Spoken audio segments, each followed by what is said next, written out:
controlled funds, and our smaller student activities type funds. So tonight, our reason for the revision. So December is a common time that school districts go out and do their budget revisions. They're actually required to do them by December 15th if you were noted as required for exceeding your general budget limit by more than 1%. Liberty did not receive that designation, but common reasons that districts still take the opportunity to do the revision is so that you can capture additional budget capacity or reduce your budget capacity if it's time for that. You can capture legislative updates that happened throughout the summer or the fall that you weren't able to capture in the adoption. And this is also a great time to capture your carry forward money from the prior year. So changes that have occurred since July on ADM. Basically, our student count, so our ADM numbers, have gone down slightly, about 21 students. The information that we use for the budget comes from our BSA 55 reporting. So this information comes from our November report, and that's student data that runs through October 15th. So that's the number that we get there, 4252 for our student numbers. So we basically take that times our $5,113.26 per student, and that's our base level of our budget. Okay, so some changes that have occurred. So I've got the adopted column and then revision so that you can see the highlights of any changes. The basic control limit and maintenance and operations did change a little bit, as well as our override money. That was basically due to, even though our overall ADM went down, some of our what we call group B weights changed. So some of the extra funding that we get for students of different needs, like in the SPED areas, there's extra funding that we get for K-3 reading programs and those other group B weights that we call them. Some of those numbers did change. So that did result in some extra funding for us. And then the biggest change, I'd say, is two other things. So our carry forward from the prior year, that came in. We estimated it would be about $500,000, but we actually ended up carrying over $651,274. And then we got 3 supplementals from the state. So we got a one-time state aid supplement, a one-time DAA supplement, and a one-time free and reduced price lunch supplement. This is something that the state has done for the last couple of years, but it always changes what the amounts are and they have to approve it each time. So it's something that we hope for, but we never bank on it. So to sum up M&O, we did get an increase of about $814,000. And then moving on to capital, we did get just a little bit less money, $377 less in our allocation. And then we captured our carry forward money.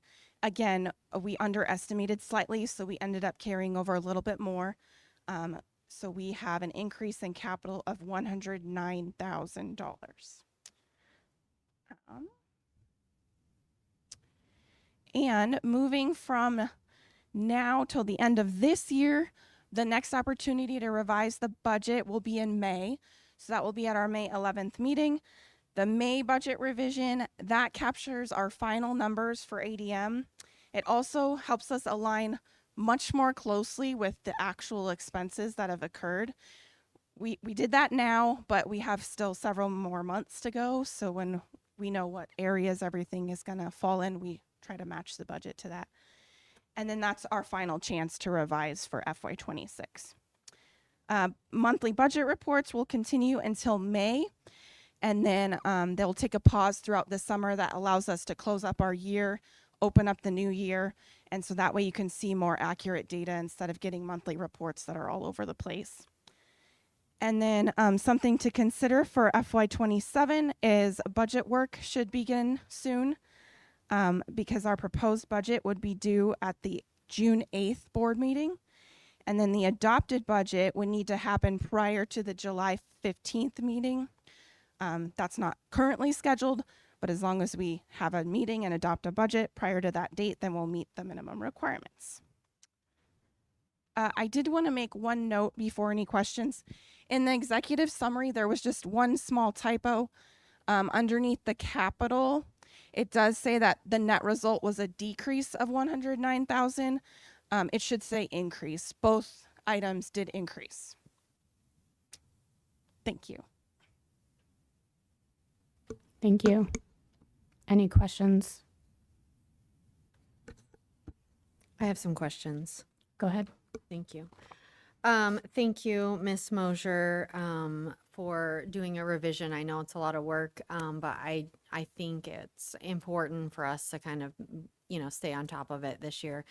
One of the questions I had, if we could go back to talking about ADM for a second. So I know that it's hard to compare this number to like our enrollment because we're only getting half a student for kindergarten, and then for preschool for children that qualify with a disability.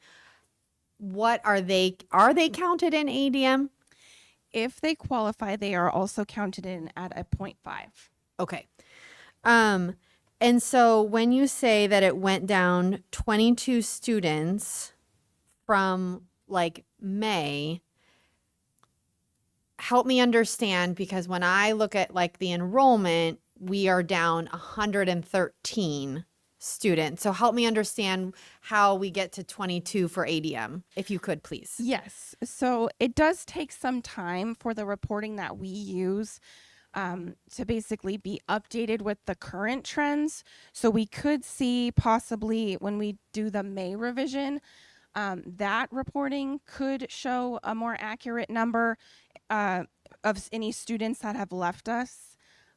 But we have some time from them till now. So it really is just the difference in timing, but also, like you said, enrollment is not always the same number as ADM. ADM is what we get our student funding based on, so the head count is a little bit different. So my concern, because when I, times 22 times the 5,000, I'm not going to repeat it all, is $112,000. So if we see a significant drop in May, let's say another 50 students, because right now the trend is that we continue to lose students every month. We have not increased 1 month this year. We've only decreased. So my concern is if we get all the way to May, we're going to put ourselves in a position either like we were last year where we had to cut, or again, we're kind of dipping into that carry forward or potential carry forward that we agreed as a board to work towards having, a 2 million carry forward, not till 2028. So is there a way to monitor it and not wait till May, I guess, so that we're not essentially spending money that we're going to realize we don't have? Does that make sense? Yes. So internally, the report does come out once a month on our side. Enrollment can be seen anytime, any day, but the report that we use for the budget comes out once a month. We actually should be getting the December. So it's the December report any day now, probably in the next week or so, but it will have November's student numbers on it. Okay. So we should be getting that soon, but we can check it anytime, really. We also can do, if it was needed, we could do another budget revision, or we could just plan knowing what the May budget revision is going to be. Okay. And I don't know if it's something that could be added to like the monthly enrollment update that the board gets, or the budget, just for us to, because it is a different number than enrollment, for us to be able to kind of track ADM too. So I think we could probably add a column or something, another row to the monthly budget report that you see that might help see the trends yeah, for the budget side. that would be awesome. Thank you. If we could open up the actual revision, the Excel document. And on, I'm going to be on page 2.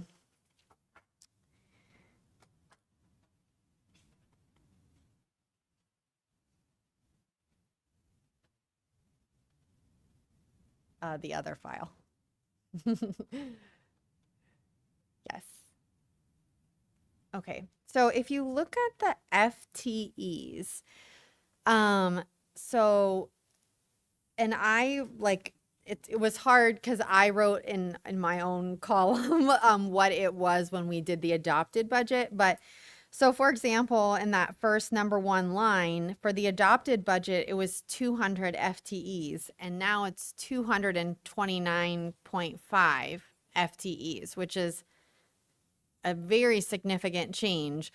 But I don't see the salaries and the benefits changing to reflect that. So can you help me understand what happened there? Yes. All we did there is we just tried to make our number more accurate to the live payroll system. So we matched exactly what we actually have, where at the beginning of the year, it was more of an estimate. Okay. So then the prior year, because I remember having this conversation. So that's what I was wondering if that's what happened is the money was kind of always more accurate, but not tied to the FTEs. Correct. So the prior year, then probably it's going to be hard to compare until we get through this year, because that was always kind of an estimate too. Yes. Okay.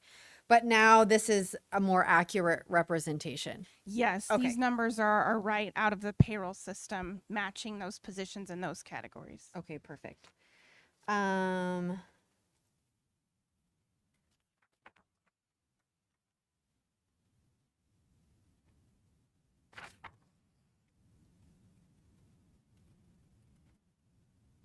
Okay, could we go to page, sorry.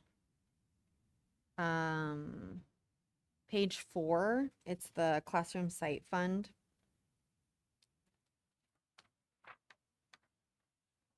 So this number is I want to say about like $1.3 million less than the adopted budget.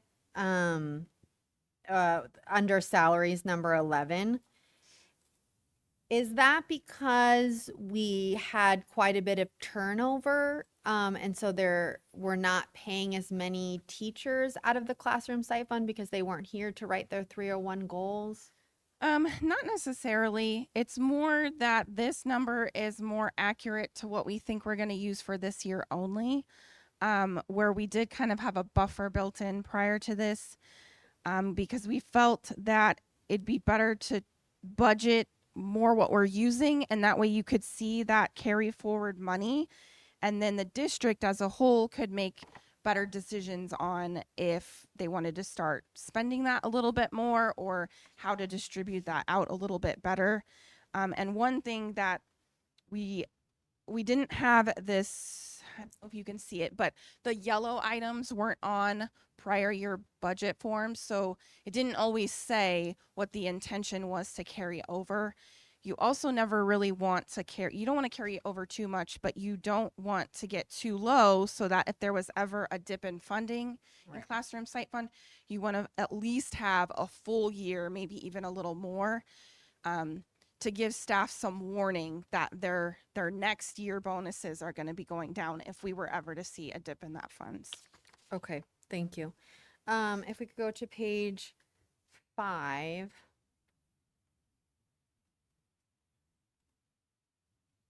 So my question is, if we could scroll over to where it says like the redemption of principal and the interest. So Crystal's like, I know where Kelly's going with this. I have a hint. So before those were zeros. Yes. And so that is a pretty significant amount of money that now, we need to account for. So, is that a new, how did the change come about? So the redemption of principal is principal payments on any leases that we have. We have 2 new leases now. We have the financing for the bus payments. So that's a financing lease that we hold. And then we have our Verigy payment. The second column is interest on those items. That is significantly more because similar to like a mortgage on your house, our first year's payments, a lot of the money is going towards our interest, a lot less is going towards principal until we get further along in the financing. Okay, so these two combined are only the bus payment and the Verigy payment. Correct. Okay, so remind me, I thought that the bus payment was like $275,000. Let me double check Okay. because I could be saying that opposite.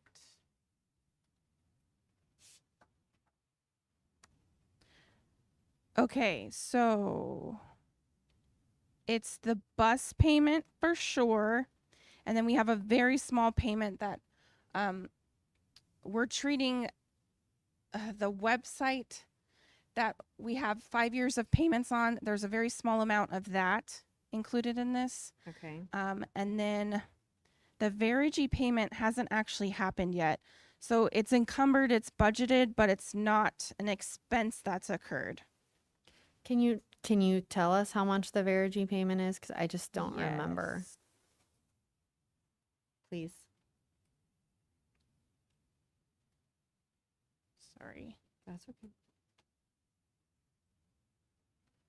In total, so this would include the portion that's going to principal and interest together is 509,000. So that's the one that a lot of that is the interest because we have a big bulk part of that being interest.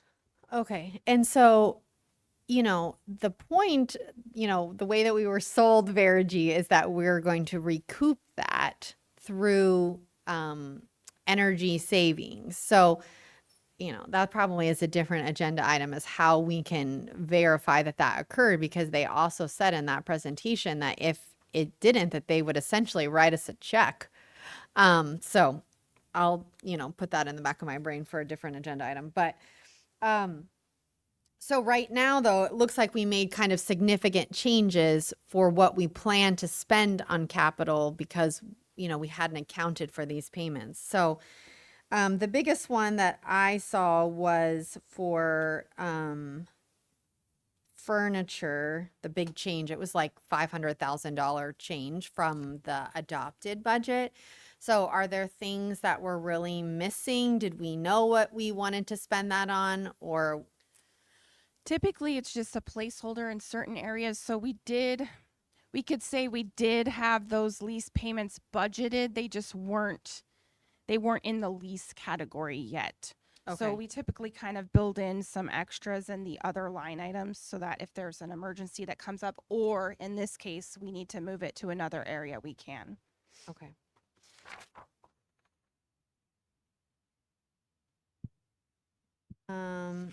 Okay. If we could go to the next page, please. This is about bond.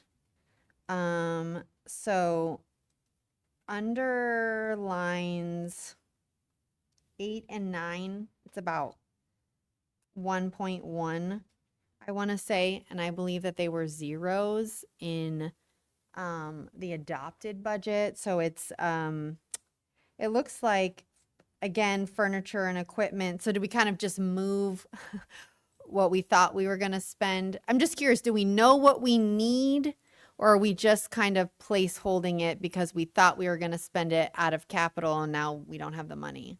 It's more of a placeholder, especially things like vehicles. We don't have anything currently coming up that is an expense in that area.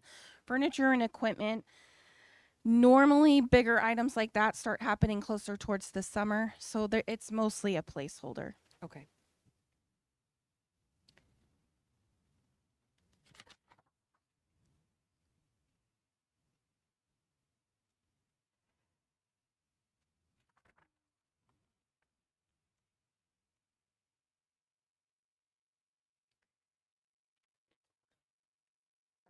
I keep looking for something. Okay, I apologize. Can we go back to page 1 for a second? Because I couldn't figure out where this was. So if we could scroll over.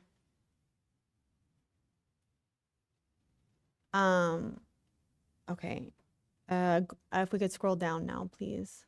Okay. A little bit more over. Oh, yeah. Okay, see where it says M&O budget carry forward 824,000. Yes. Okay, why is that a different number? So at the beginning of the year, I don't remember what we had there specifically, but we had our best estimate. So what we've done now is we've budgeted out expenditures that are already encumbered. We've added some of those estimates in, and then whatever was left over is still in that category. So that's just, I guess you could call it unbudgeted funds in those two categories. Okay. Okay, because then on page, I didn't number my pages.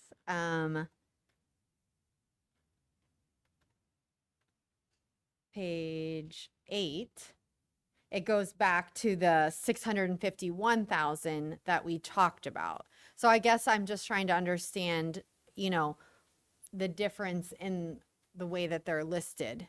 That page there, that's the carry forward from last year into this year. And then Oh, on page 1 is an estimate of carry forward from this year into next year. okay. That is helpful. Thank you.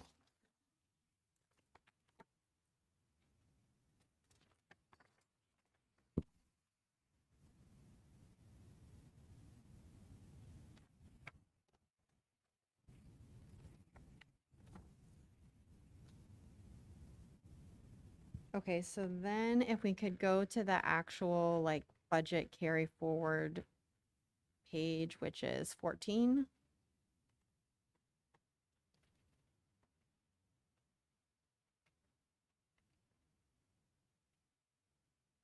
So then if you scroll down just a tad more, there you go. So then again, this is the number that we think we'll end up with, or that's kind of unbudgeted, as you say. I think that's a good way of saying it. Okay. Yes, and some of the areas, they have us put it in specific categories, like committed, uncommitted, assigned. So things like M&O aren't necessarily committed to anything specific, where some of our grant funds, we may have money available, but it's for a very specific use. We can't just use the grant money on anything that we want. So that's kind of what this chart is for. Okay. And then in the bond building, for what we, this is, it's revenue, right? Oh no, it's expenditure. So under B, where it says 13 million, if you go over, it's hard because you can't see what it's called, but right there, kind of in the middle now, where it says like 13.9. In the adopted budget, it was like 10.5.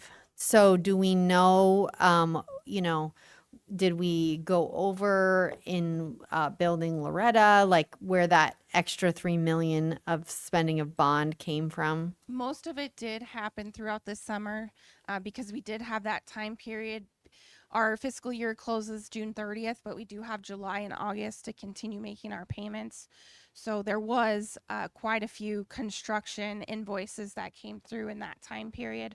So it didn't get captured in the adopted budget, but since we have the better data now, we have all of our expenses through the full end of that year. That's the actual number. Okay, I think that's all my questions. Thank you so much, Ms. Mosher. Thank you. Any other questions? Madam President. Go. Ms. Mosher, thank you for the brief here. That's a two-part question. So in a couple other meetings, you talked about some monies you expected to come in. Were any of these increases part of those monies, and are they already allocated or encumbered anywhere? So we were expecting the 3 supplemental one-time payments. And some of the changes that we saw and what I was referencing to as our Group B weights is some money we were expecting. like in the area of K3 reading. We know that money is coming each year, but we never always know exactly what it's going to be when we have to adopt in July. And then encumbrance, some of it is like the K3 reading. Usually those are positions. So those are teachers that already work in the K3 reading areas. But not all of it. No, some of that is why we do have a little bit larger estimated carry forward now than we did when we had the adopted budget forms. You're welcome. Any other questions for Ms. Mosier? Okay, thank you. Thank you. Agenda item 1.4 is a call to the public. Do we have any speakers? No, ma'am. We have no speakers for the call to the public. So we will move on to item 2.1, adjourning the public hearing. So we'll adjourn the public hearing at 5:57 p.m. And we will move on to 3.1, calling the regular board meeting to order at 5:58 p.m. We do have 5 board members present. Board Member Todd, Member Kenyon, Member Zimmerman, Vice President Cirancione, and myself, Sarah Schmidt. Item 3.2, approval of regular agenda. Motion to approve the regular agenda form consistent with Board Policy 1-302 and temporarily suspend governing board policy with which this agenda may be inconsistent. We have a motion. Do I have a second? I'll second. Okay, we have a motion and a second to approve the regular agenda. If there's no discussion, we can take a vote. Board Member Todd, Aye. Board Member Kenyon, Aye. Board Member Zimmerman, Aye. Vice President Cirancione. Aye. I'm also an aye. We'll show that passed 5-0. Moving on to agenda item 4.1, administrative and enrollment reports and school newsletters. Do we have any thing from board members on this topic? I don't know that we have a representative available tonight, but we will try. I just have a couple more comments. Please. So I just wanted to, in looking at the attendance report, I just wanted to highlight 2 schools. I always think it's when we can celebrate our schools, like I like to take the opportunity to do that. And so we had 2 schools, Rainbow Valley and West Star, whose attendance percentage was higher than it was from this month last year. And I know with the holidays, it can be tricky. So I just appreciate those schools. But all schools, I know all of our principals are working hard to, get our students here. We know the most important thing is to have our students in our classrooms. But I just appreciate the work that goes in to do that. And then the enrollment report, I just think for transparency purposes, as we continue to talk about the budget, that it's just important to note that we are down again across the district, overall 5 students, but we essentially lost 21 students this month.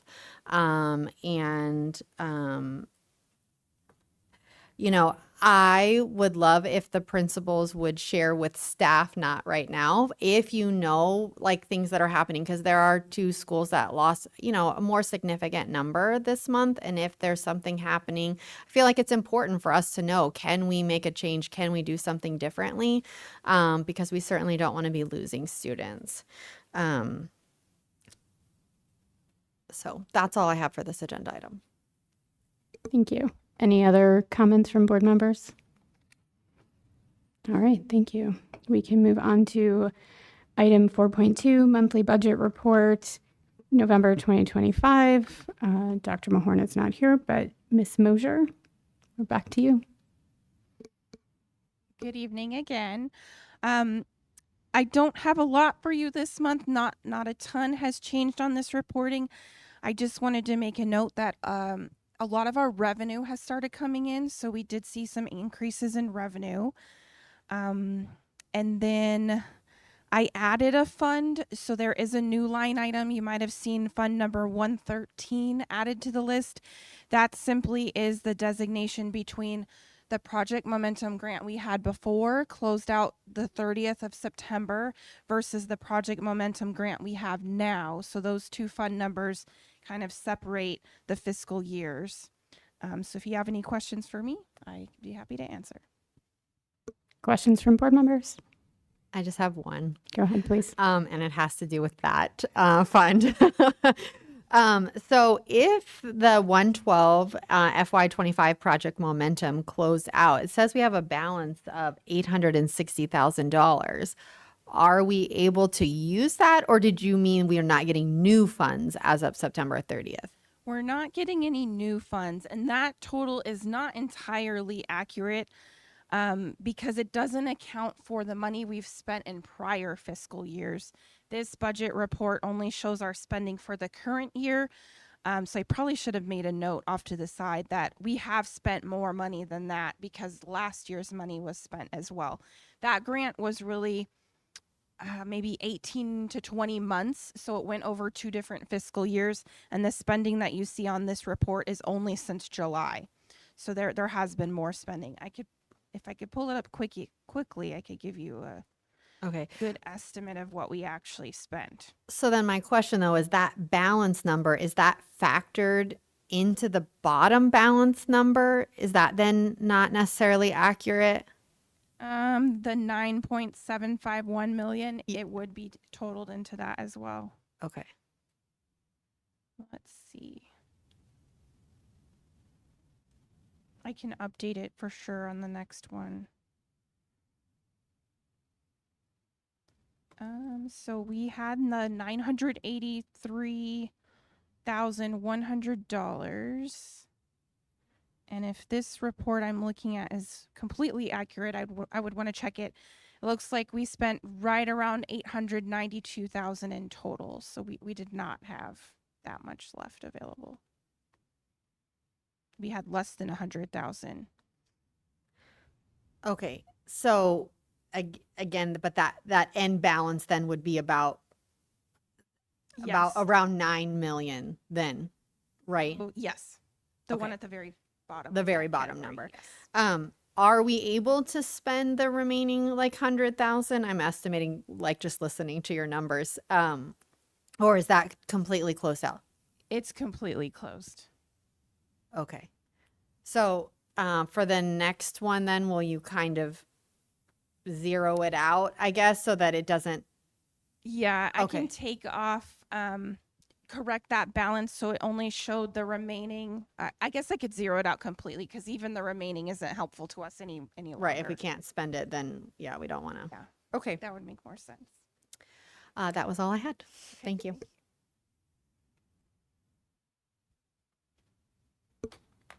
Any other questions? All right. Thank you, Ms. Mosier, again. We can move on to agenda item 5.1, governing board updates. Board member Todd, would you like to start? Sure, I don't have much to update. I just hope that everybody had a great Thanksgiving. I wish everybody a Merry Christmas, Happy Hanukkah. I would like to take a moment to recognize we had a staff member pass away in a tragic car accident, and just like to let their family and campus friends know that we're thinking of them and we're here to help any way we can.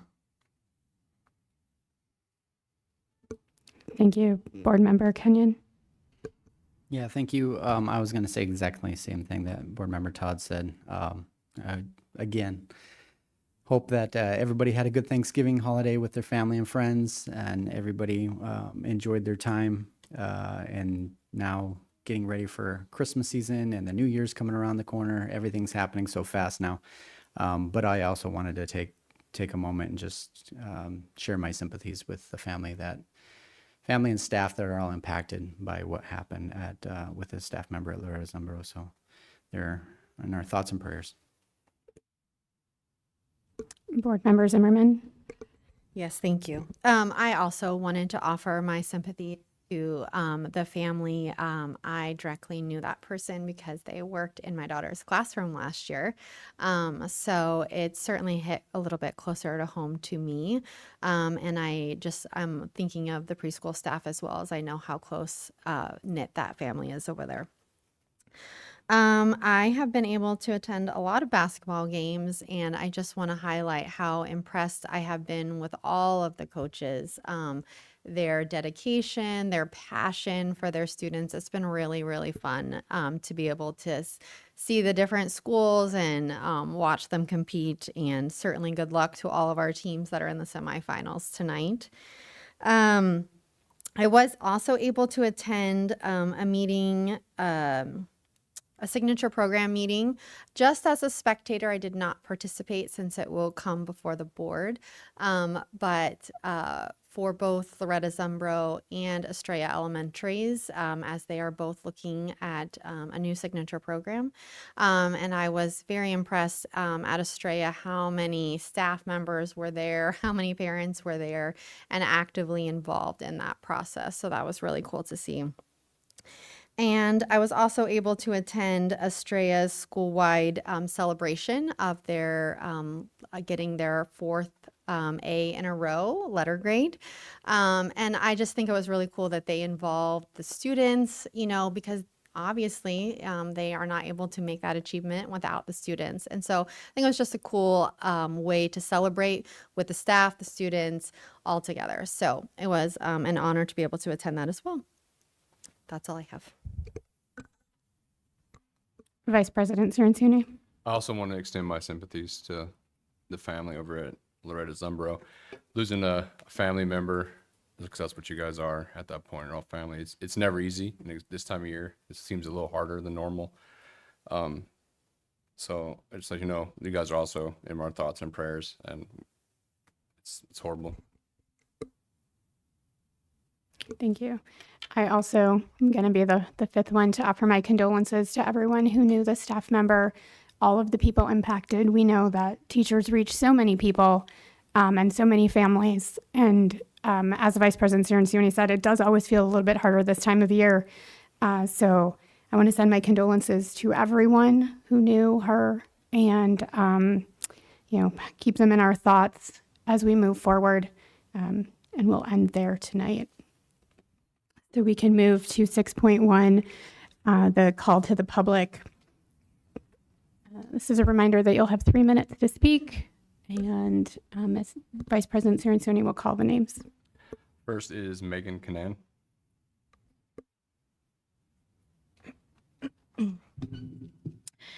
Good evening, ladies and gentlemen of the board. My name is Megan Canan. I reside in district with 1 current and 2 former students. I'm here today because our district deserves ethical leadership, transparency, and respect, none of which we are receiving under former board president Michael Todd. The screenshots shared publicly and documented by senior district leadership outline a troubling pattern of misconduct that we as parents, staff, and community members have brought to this board previously. These are not minor misunderstandings. They are repeated examples of Mr. Todd's abusing his position, overstepping the legal limits of his role, and creating a hostile and unsafe professional environment for staff. The role of a school board member, and especially a president, is clearly defined. Board members set policy, oversee the superintendent, and serve the public, not their own political interests. They do not direct staff to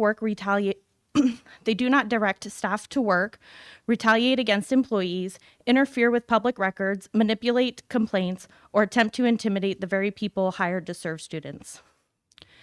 Yet the documented statements attribute to Mr. Todd show exactly that. Personal attacks on staff and community members, discrimination, inappropriate and unethical comments, attempts to control internal operations that are not within a board member's authority, pressure to hide or delay public records, an act that raises serious legal and ethical concerns, efforts to weaponize complaints, personnel discussions, and even committee relationships for political gain, threats to employees, job security, professional reputations, and personal dignity. This is not leadership, this is misconduct. Our district functions only when board members stay in their lane. Policy, governance, and accountability, not micromanagement, not political intimidation, and certainly not harassment.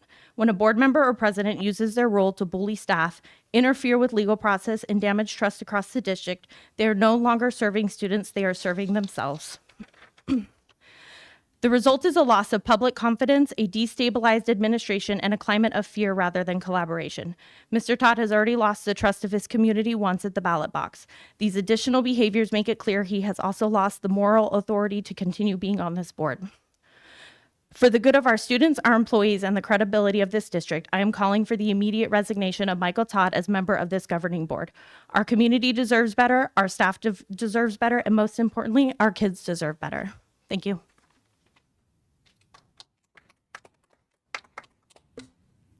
Next is Ashley Wright.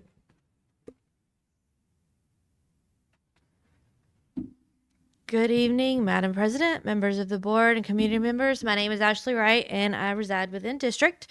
I wanted to take a moment to express my sincere gratitude to everyone who has participated in the community meetings to help determine Estrella Mountain Elementary School's new signature program. The level of engagement we have witnessed from families, staff, and especially our students is truly inspiring. Your voices, your ideas, and your hopes for what EMES can continue to become have shaped this process in meaningful ways. Our community showed up with honesty, enthusiasm, and a shared commitment to ensuring that every decision we make supports the whole child and strengthens our connection to the neighborhood we serve. The students' input, in particular, reminds us why this work matters. They know it makes learning meaningful, and they weren't afraid to tell us. Their perspectives helped anchor this process in purpose.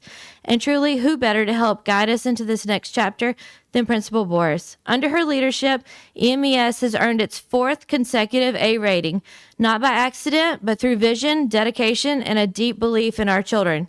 She understands community, she understands our strengths, and she has consistently lifted our school to new heights. Having her at the helm as we design and launch the signature program gives all of us confidence that the work will be thoughtful, focused, and done with our students at the center. Thank you to the board for supporting this effort. Thank you to every parent and staff member who contributed, and thank you to our community for showing yet again what makes Estrella Mountain Elementary so special. Together, we are building something that will carry EMES forward for years to come. Thank you. Next is Madeline Perez.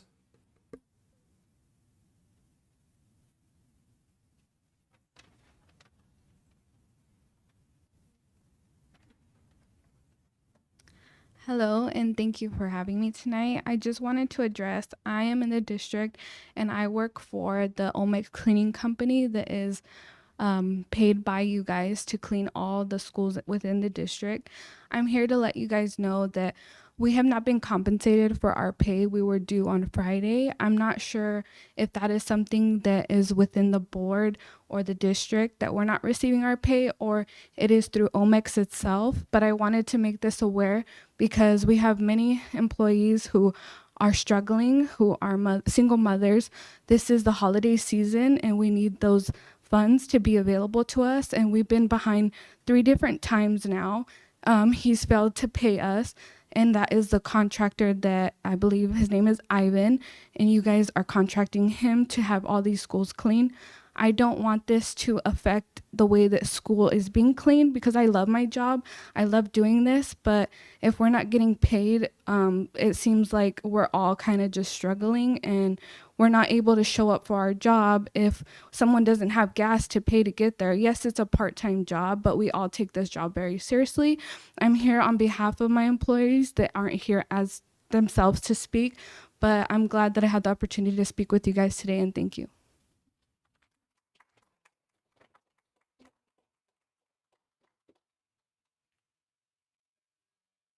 Amanda Collins.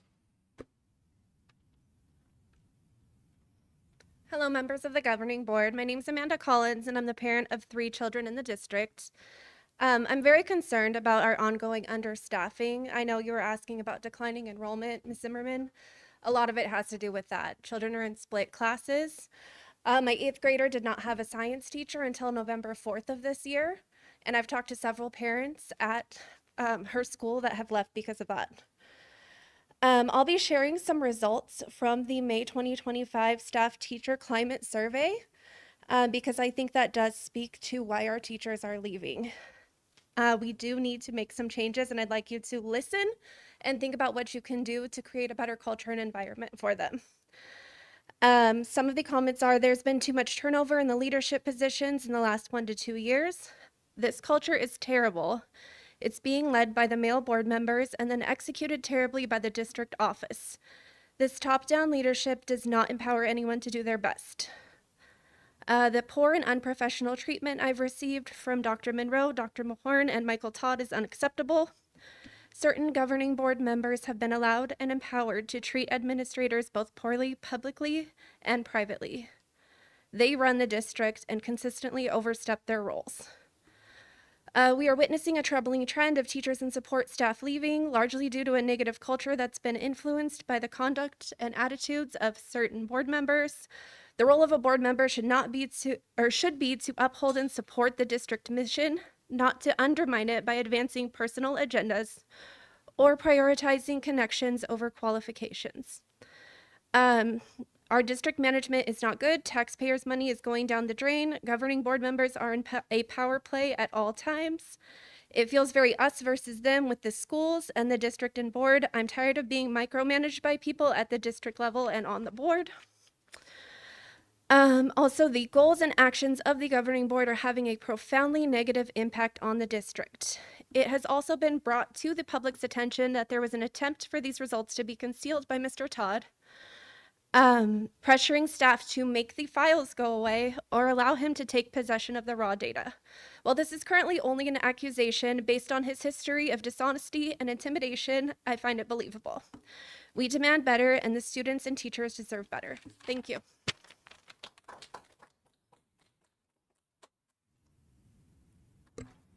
Next is Suzanne Wolf.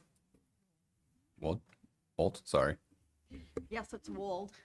Hi, everybody. I'm Suzanne Wold. I am not nearly as eloquent as Ashley Wright. However, I have a few things to say. I'm a resident of and a volunteer in the district. And since there will be a presentation this evening about the letter grades for our Liberty schools, I want to congratulate Ms. Boris, the entire staff, and all of the students and families at Estrella. Under the leadership of Ms. Boris, EMES was an A school again last year for the 4th year in a row. Over the last several months, there were multiple after-school open meetings of staff, parents, and volunteers to provide ideas and develop consensus around what the EMES signature program might include. Thanks to Mrs. Boris, the meetings were about consensus building, collaboration, and consideration for all stakeholders, especially our students. Our signature program will be uniquely tailored to the unique and wonderful Estrella community. We at Estrella Mountain Elementary are lucky and grateful to play on Ms. Boris's team. She values and supports all team members, especially our students.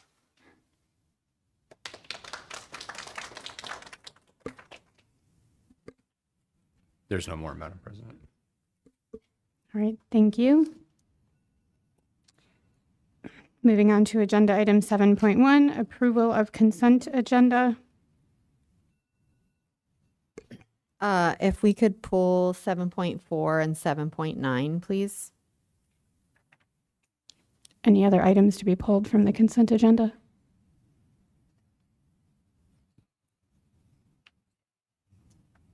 All right.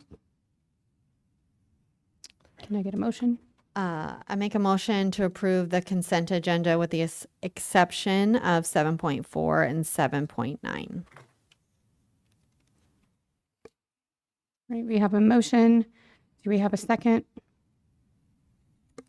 A second.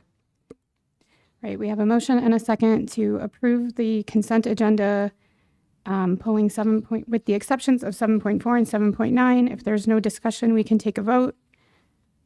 Okay, Board Member Todd, Aye. Board Member Kenyon, Aye. Board Member Zimmerman, Aye. and Vice President Cirincione. Aye. I'm also an aye. We'll show that passed 5-0.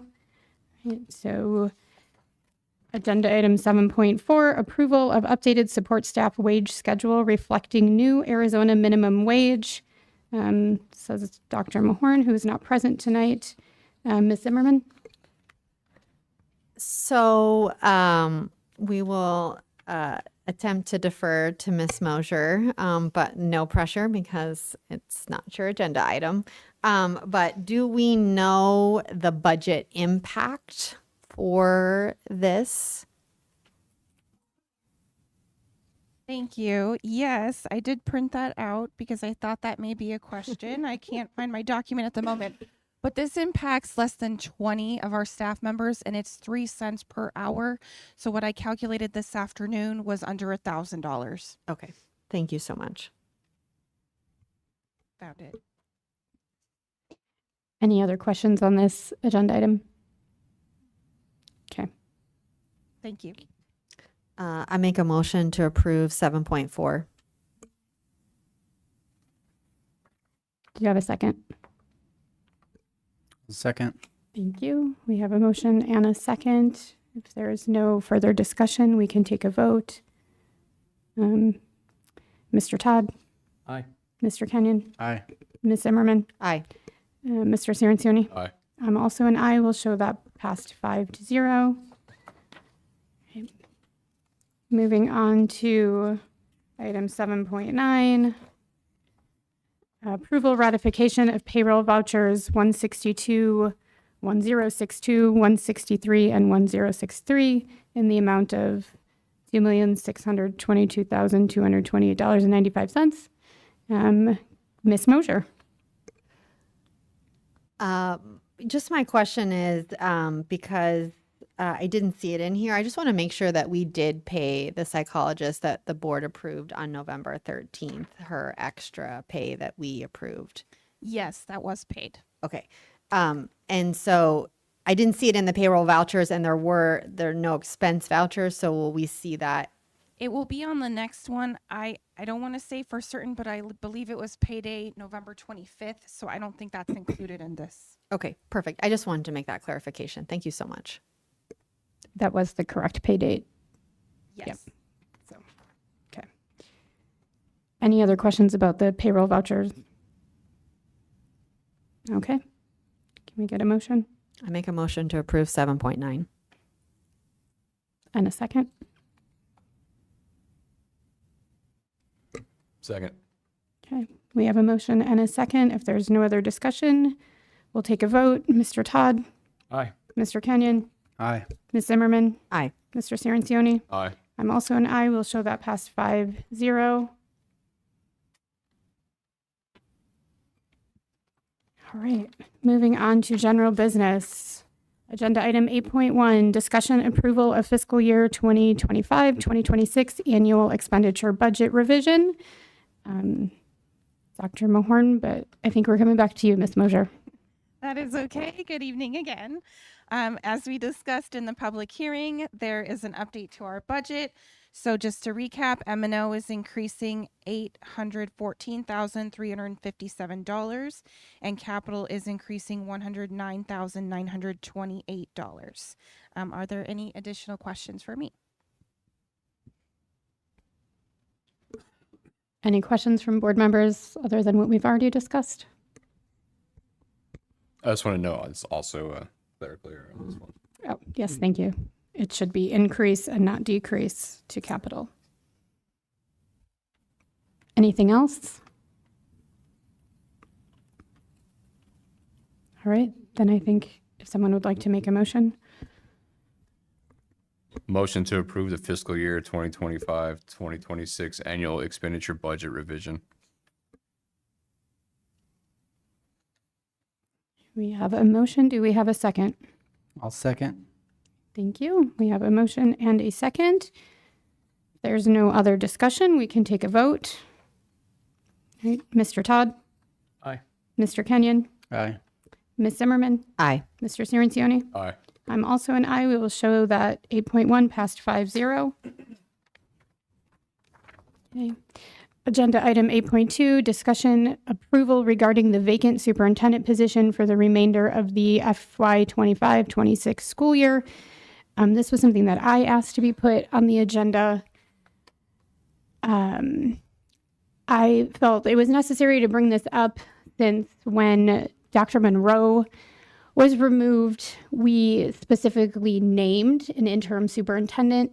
when Mr. McDonald was removed, that process was not done. So we currently don't have anybody named as our interim superintendent. So I feel like we need to discuss this, discuss our options, what we want to do for the rest of this school year until we hire our permanent superintendent, which most likely will not start anyways until the next school year. So as a board, we really need to get together and figure out who we want to have named as the interim, so everyone is aware who that person is, and the district has some leadership and guidance. So I will open it up to anyone else's comments, thoughts. I will say one more thing, sorry. We do have other people in the district who are interested in potentially being the interim superintendent for this year, knowing that that is what it is this school year, who have certification, who have done this before and are willing to do that. Dr. Avila has said that she would like to put her name out for that, and she does have the certifications required and has worked in this area before. So I'm putting that out there.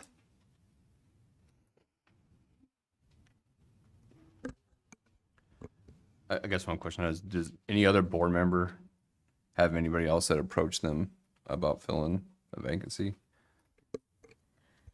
I wouldn't say that I was approached, but I reached out to a person, and that was Mr. McDonald, because I get asked probably daily, can he come back? Can he come back? We all loved him. Can he come back? And frankly, everything that he was accused of proved to be false. None of it was true. Point of order. That this isn't the topic, the agenda topic. I'm talking about somebody. A vacancy. Yep. Yep. We're not talking about candidates and their positions on certain things. We're talking about the vacant superintendent position. I am on topic. Not the candidates. Well, we are talking about the candidates because we're talking about the vacant superintendent position. So I get asked daily. And so I did reach out to Mr. McDonald to see if he would be willing to come back. And he is. And frankly, I think he is an excellent choice. I think, that we just had a person talk about a, change in leadership. And by allowing somebody who has already been in leadership to come here, well respected by staff, and we already paid him. We wouldn't have to pay anybody else because we already paid him. So I think personally, I would also be absolutely totally fine with Dr. Avila. So I didn't mean that I disagree with that, but I wanted to surface that other option. And, is it unusual? Sure. But, I think more than anything that what happened with Mr. McDonald was a personality conflict, and that person isn't the board president anymore. And so I don't think it'll be an issue. And watching the amount of heads nod in this room alone when talking about bringing him back tells me everything I need to know. And I hope that the rest of the board is watching as well.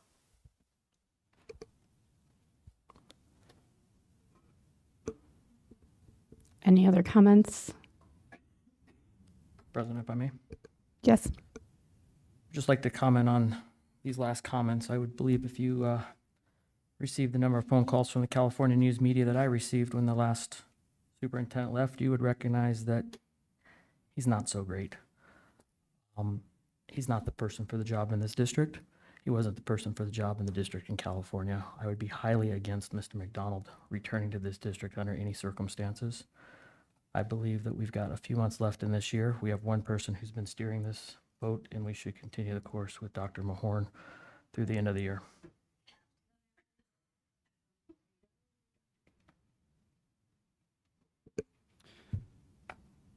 Madam President, if I may. Yes, please. I agree. I think that Dr. Mahorn, she's done this twice. And so, I would like to see all candidates who are interested. If this is just being put out there now, and we already have a couple people reaching out to staff members, or supposedly they're reaching out to us, I don't know that this was made available for them to reach out to us. So in full transparency, I would like this to be open to anybody who is willing to step in and fill in this position. I do think that Dr. Mulhorn has been doing the job without extra compensation, I might add, which was not given to her when it was given to the previous one when Dr. Schuff left. So I think that we need to address that as well, but that's a different agenda topic. I agree, as a board, we need to discuss this. However, I don't know that I'm ready to make a motion tonight. This is a much bigger thing than just let's just quickly decide on somebody to fill in. Madam President, if I may. Please. I agree with board member Kenyon on the fact that I think if we're going to do this, I think we need to get as many applicants. And I don't think tonight is the right time just to make that vote. I think we need to look at the applicants and discuss everybody, not just try to make a decision tonight on it. Ms. Schmidt. Go ahead. I just want to respond to two comments. I did not receive any calls or emails from California media.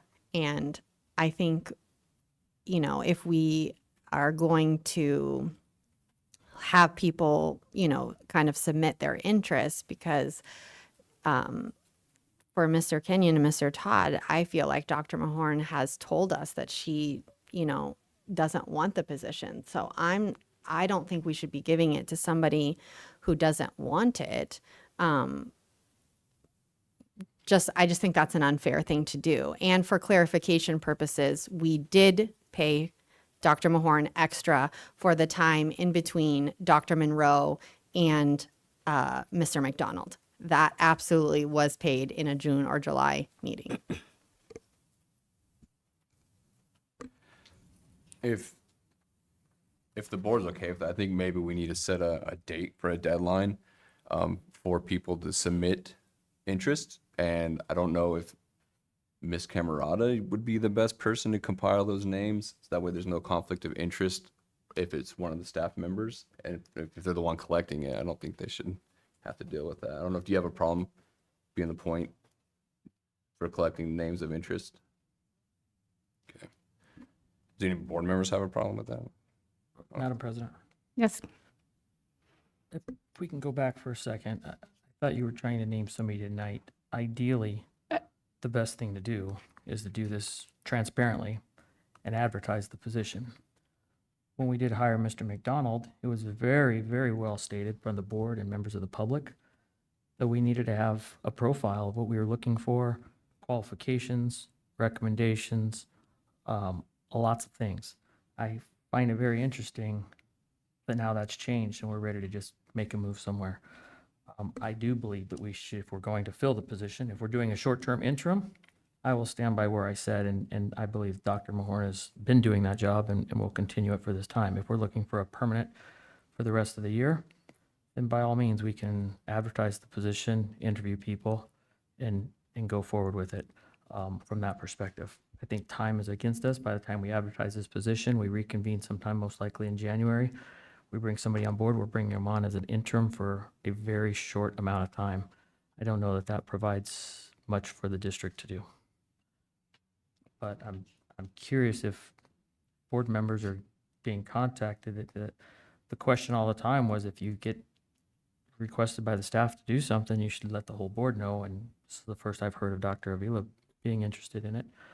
There were some people who reached out when I was sitting as the president, and I put them on standby and said that they would need to wait till the board was able to make a decision on the process that they wanted to go. I can go back and find that list, and we can advertise it, and they can apply accordingly. Madam President, if I may. Go ahead. Correct me if I'm wrong, Mr. Todd there, but when you were president and we were in this situation, you brought up the fact that the lawyer that we as a district could internally appoint somebody and that we didn't have to. We can. Okay. But what I said, right, we can appoint a permanent president or permanent superintendent at any time. We don't have to do anything particular for that. But the public was very loud and clear in the past, our citizens were, that they wanted to have a process in place. Can't imagine that that's changed in the few months that it's been. We've always done an interview process, and I would be very hard pressed to, I don't really know any of the applicants well enough to vote for them, except for maybe one currently, and that should be an interview process and an entire process with the board to select the proper candidate. Ms. Schmidt. Go ahead. I think that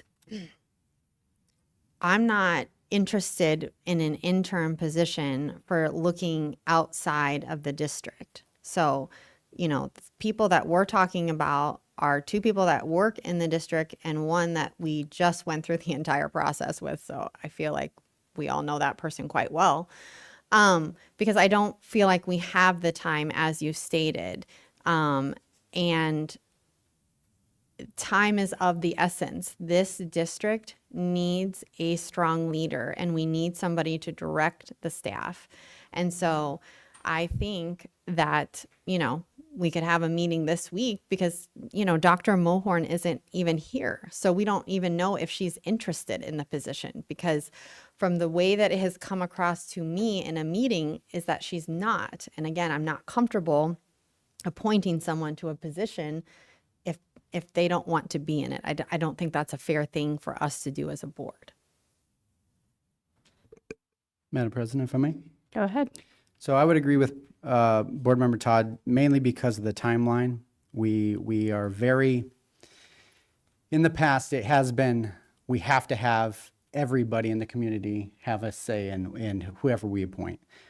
There was no talk about if it was in the district or outside the district, or in the state or outside the state.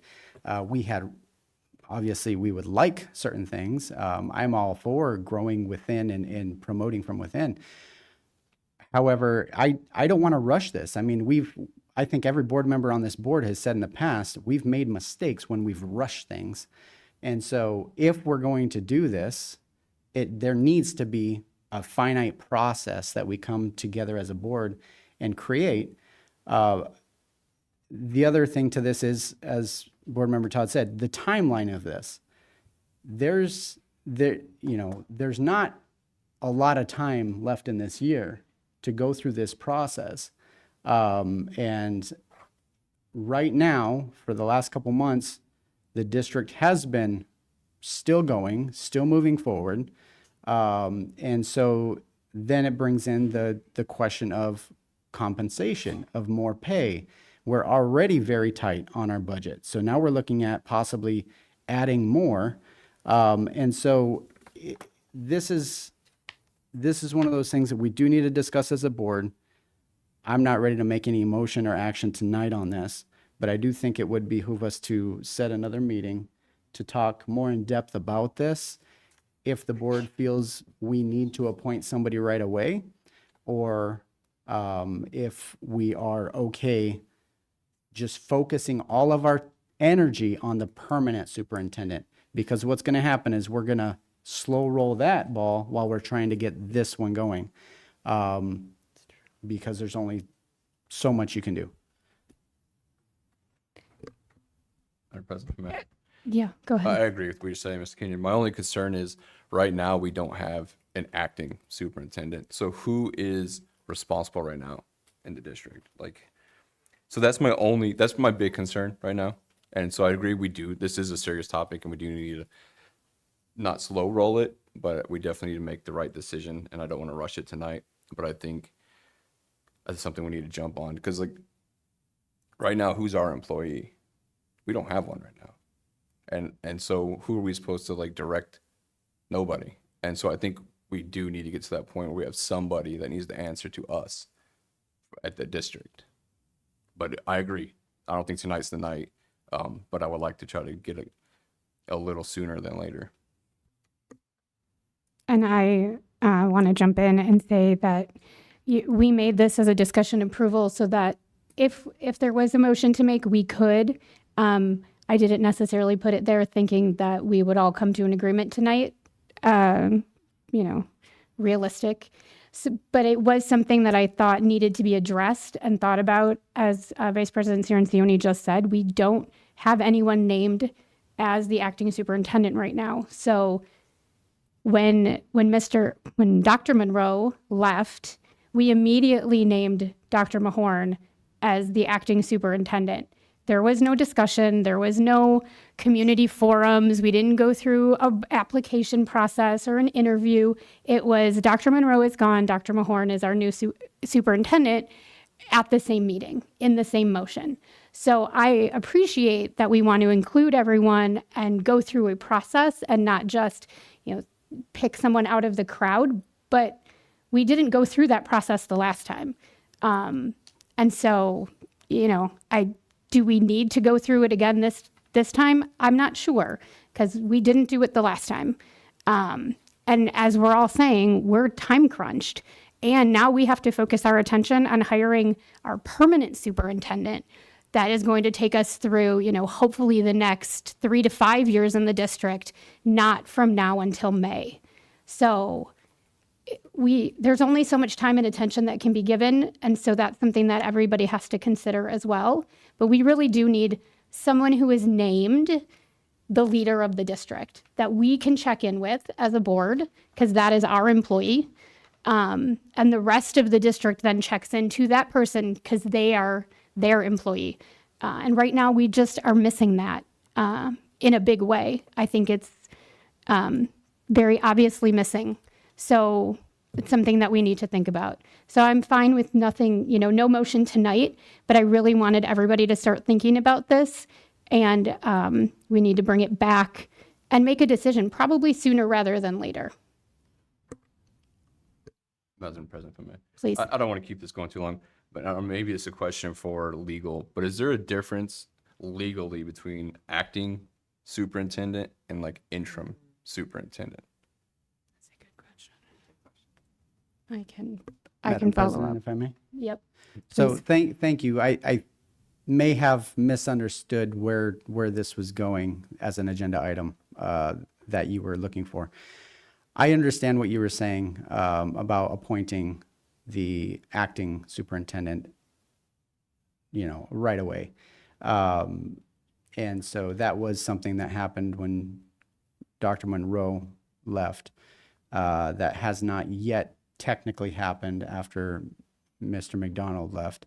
However, as we all know, when there's a vacant position, the person underneath, their job typically requires them to fill those shoes.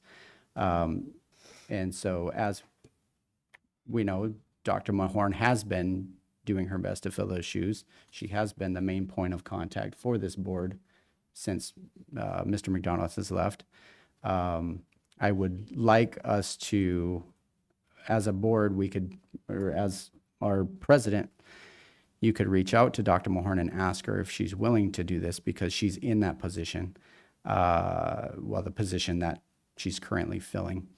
And so see if she's willing to do it. If that's all we're looking for is to name somebody as the acting superintendent, that's a little bit different than what I understood this agenda item to be, as basically filling this vacant superintendent position. So that's all I'm saying. Any other comments right now? All right. If there's nothing else, I think we can move on to the next topic, 8.3, which is discussion approval of revision of parent-student handbook regarding volunteers and fingerprints. Board Member Zimmerman, you asked for this, but Yes, I did. Thank you. So this has been brought to my attention, and I think the rest of the board's attention, that essentially the procedure is changing in the middle of the year in terms of parents being fingerprinted to go on field trips, and to volunteer. Before I start this discussion, I just want to make it very clear that I am certainly in favor of everyone being fingerprinted. I brought this idea up during policy, and I was told by a majority of the board, no, we're not going to do that. We don't fingerprint parents. Okay. So I brought this up 6 months ago. My concern now, however, is that we are changing the handbook in the middle of the year that all of our parents have already signed and agreed to. And we are not giving them adequate notice. So essentially, the policy was changed without any notice, but no notice to the governing board either, because parents were being told you cannot go on a field trip now. And if we pull up the parent-student handbook field trip page, and if we scroll down the field trips, so if you look at this, it says for local field trips, written permission must be obtained from parents. Number 2, parents must sign up to chaperone and be pre-approved by the teacher and the administrator. Number 3, volunteers must have district fingerprint clearance. So those are being identified as different than parents. They are not being identified as the same, because then if you look under the longer overnight field trips, it is very clear that parents must have a fingerprint clearance card, indicating that for the local ones, they are not required to.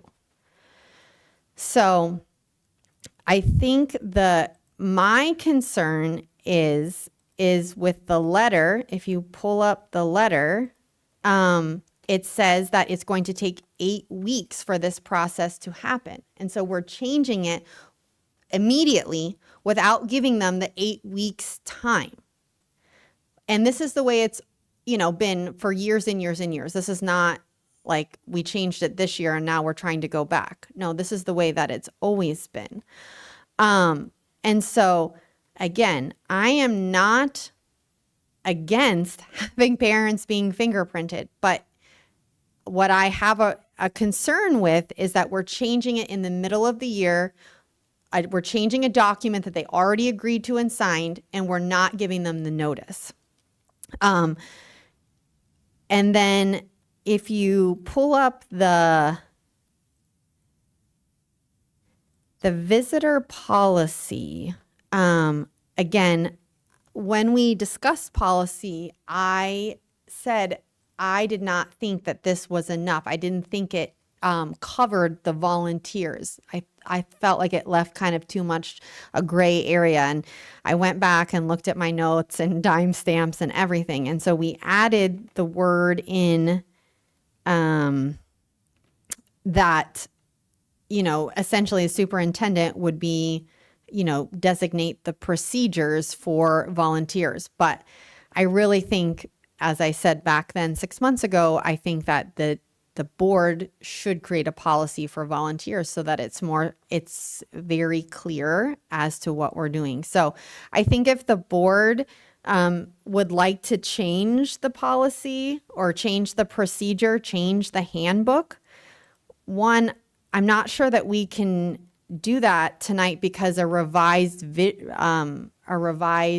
version of this page has not been given to us.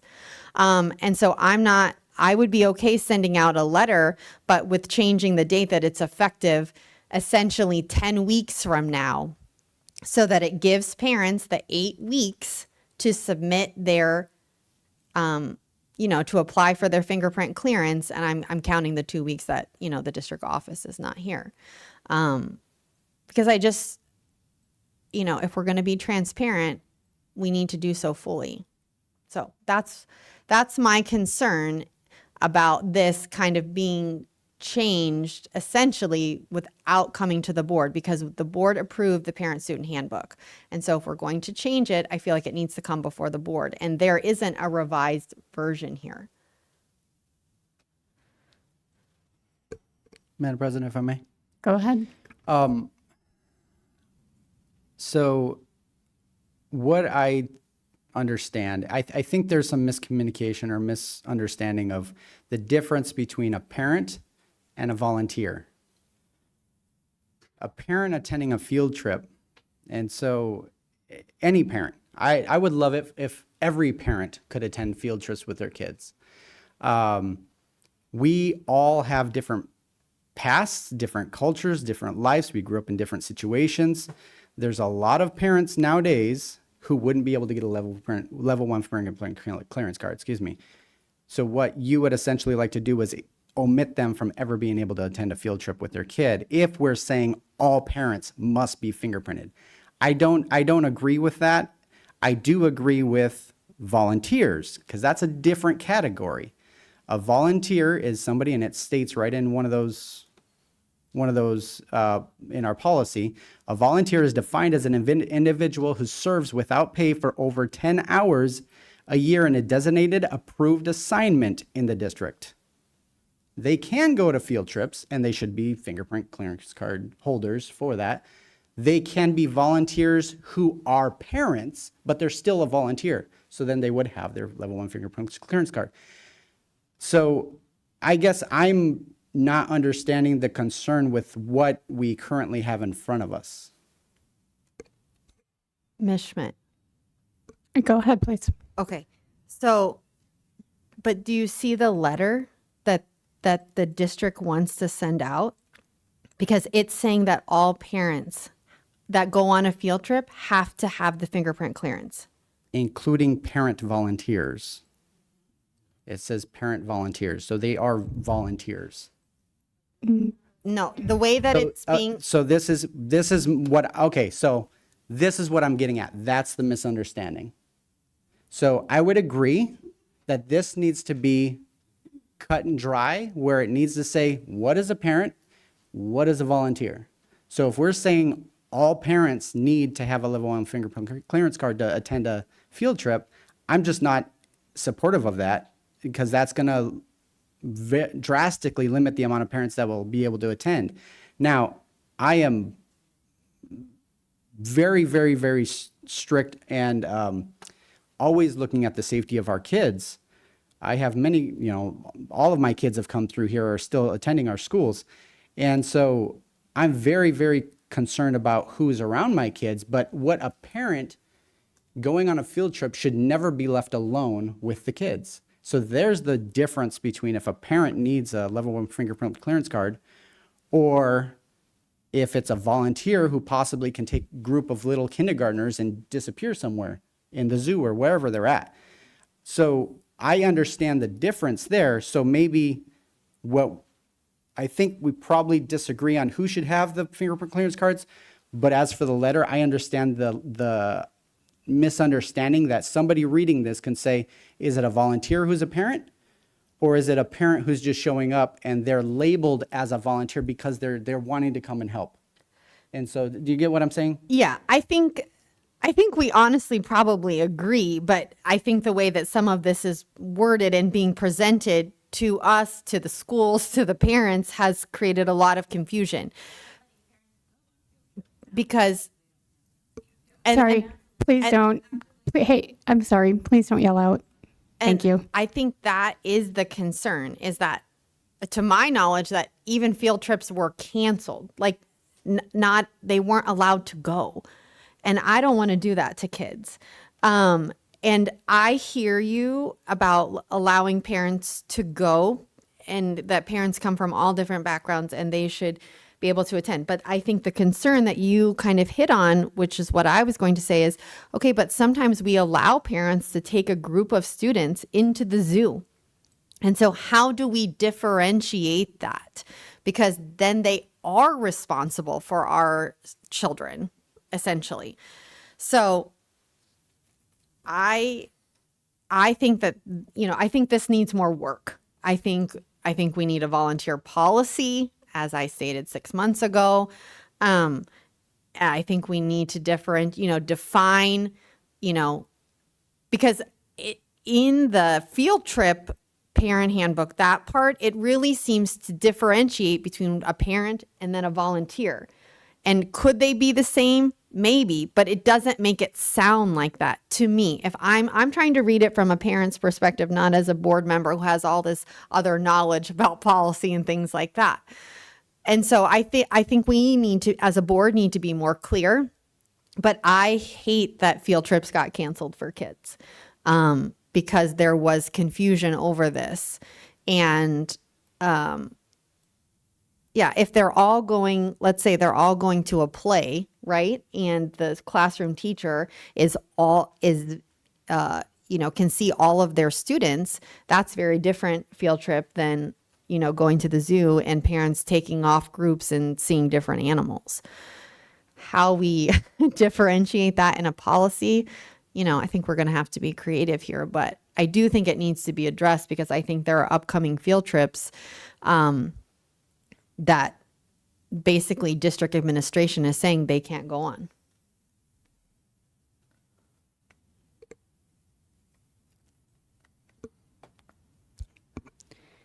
Thank you. Other comments? Go for it. Yes, Madam President, just clarification. This agenda item is about this letter, correct? Not about the policy. Well, when I asked for this agenda item, it was just from parents contacting me and saying, hey, it's changing. Here's the handbook. It doesn't seem, what we're being told doesn't align with the handbook. And then this letter, I did not see this letter prior to, it getting attached to the agenda. So I didn't ask for this letter. This letter was drafted by district administration in an attempt, in my mind, to change the handbook. And so that's what I'm trying to have the board discuss. So my feelings on this is I agree with Mr. Kenyon where if parents are in the eye of like visual of the staff, then they're never left alone. They might not need it. If we have visitors, but they're always with the staff, it's kind of the same thing in my eyes. Like they're not left alone with their children. So I think that needs to be, to me, that's the line right there is if they need it or not, is if they're ever going to be left alone or not. I also think if, this letter is going to go out, we do need to give the time for parents to meet it because I don't want more field trips canceled either. But I'm not sure if I'm comfortable with the way the letter is currently written because I'm not sure that because the way that I read it, all individuals wishing to volunteer on field trips must have their fingerprints. And,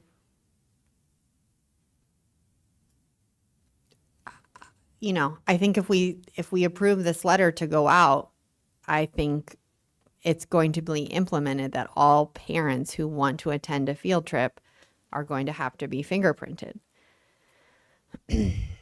Madam President, Go ahead. as we've heard many times in meetings, board's job is to establish policy. It's the administration's job to carry that out with their procedures. I think we're treading into a slippery slope to start approving every letter that administration sends out to carry out, to execute the policies that we've adopted. Secondly, I recognize the difference in a handbook and policy, but policy will always trump handbook no matter what. Policy always trumps handbook. In speaking to some parents about this, well, a few things. One, there are many parents, as Board Member Kenyon said, who have had a past, and they may not get a level 1 fingerprint clearance card. However, we cannot keep them from coming to the schools if they're allowed to through the legal system. We cannot keep them from parenting. So in this case, having the fingerprints done by all and requiring it protects the students who are potentially left alone. I don't know of a single field trip that has enough staff that goes along with it, that every parent volunteer or volunteer, either one, parent volunteer, whatever you want to call them, is not out with students on their own supervised. Sometimes that's as simple as a bathroom break. Some go to the bathroom and some don't. And if you have a parent and a teacher or a staff member, they may divide at that time. I think the intent of this policy was to ensure that we knew, just as in talking to some principals in the past, in previous districts, or even here, they've had a parent who was not able to pass a background. They made sure that they never left them alone. By requiring parents to do this, it puts them into a position where now the staff will know if this person can or cannot be left alone. But again, I think our policy is speaking to the fingerprinting of parents and volunteers. That's how staff has opted to carry out this policy, which is their job. And again, I think we're getting into a slippery slope to start coming back and questioning a letter that's being sent because staff is interpreting our policy in this manner. This is not the same fingerprint clearance that staff has to get. This one can be done here at the district and then it's sent in, but they do a rolled fingerprint here, kind of the old school way on paper, and then send those to DPS. Yes, there is a delay and a time in this. However, I think to Ms. Zimmerman's point, that is what best protects the kids. And I would hate to think that you have a situation that comes about in the next 10 weeks because we chose to violate a policy or do something different or give an exception. That could be a bad situation for the district as well. Ms. Schmidt. Yes, go ahead, please. Okay. So it is the board's job to establish policy. And right now, we don't have a volunteer policy. So I think that is problem number one, is that we don't even have a policy. A visitor, it doesn't talk about anything about volunteers, fingerprinting, none of that. So it is the board's job to establish policy, and we don't have a policy on volunteers. And I didn't ask to see the letter. The reason that it became an agenda item is because parents came to me concerned that the letter contradicts the handbook. So I'm not necessarily approving a letter because I just got an email that said the letter's already been sent out and they're already telling parents this. And again, my concern as a board member who is the oversight is that the letter contradicts the handbook. And we approve the handbook. So if we approve the handbook and there's a change in the handbook, then we should be approving that change.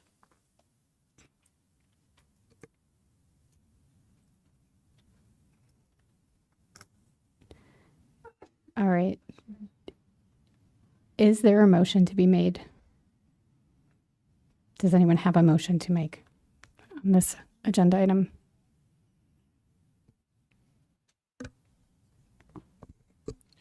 I guess I have a question. I don't know if we can ask it to the principals, but like, I'm curious how many, if we prove this, how it is with this letter, how many field trips are going to get canceled because there's no, like, it'll take effect January 1st. Like nothing's getting done before January 1st. Nobody can answer that. Well, I think it's up to February 16th. I calculated 10 weeks. I took away, I added 2 for the break. So 10 weeks from today is February 16th. So how many field trips between now and February 16th? Yeah, please.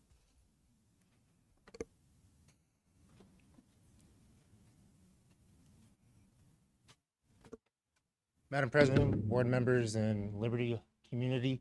I'm Principal Valdez for Blue Horizons. So from the understanding that we talked about as principals as a group, for right now, it would be a soft check, parents going through the Raptor system. So that's going to be an immediate red flag if there's something that came up. So a soft check for right now, and then it gives parents the ability, the time to process to get the soft check with the rolled fingerprints so they can get cleared by DPS. So from the agreement that we were talking about was field trips will not be canceled as long as those parents that are volunteering do a soft check, they put their ID in the Raptor system, and then that's how we can get a red flag or not, and which allows the parents to have the time. For this soft check, did they say how long you could use this soft check for before you had to have the fingerprint clearance cards? So that was the point of the letter was they're using the soft checks going to allow that 10 weeks for parents to get that done. If they want to go to a field trip in the future, they will have the opportunity to have their fingerprints rolled. So that soft check is it's immediate. It's just whenever you come onto a campus, you put your ID right there, wrap your check, and then if anybody has a red flag, it tells us. So that's a great idea, but the way I'm reading this is you can only do soft checks until January 1st. Yeah, that's what this letter is saying. After January 1st, Can you pull the letter up for people to see, please? Sorry. Thank you.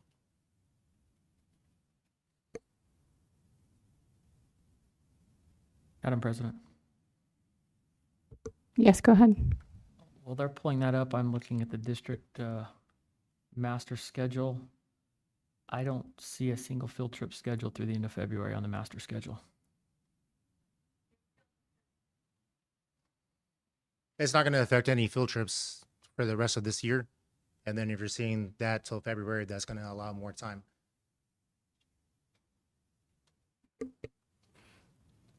so this is more than just field trips. So this is visitors also, correct? Or volunteers. If anybody's Volunteers. coming in for Christmas parties or any of that stuff, they're affected by this also. It's after January 1st.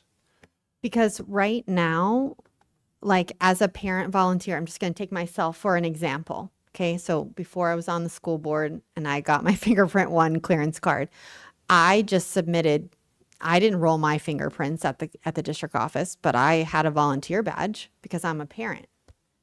So if we're changing that policy, and I'm not saying you, I'm just looking at you because you're standing up there. I don't want you to feel like this is directed at you.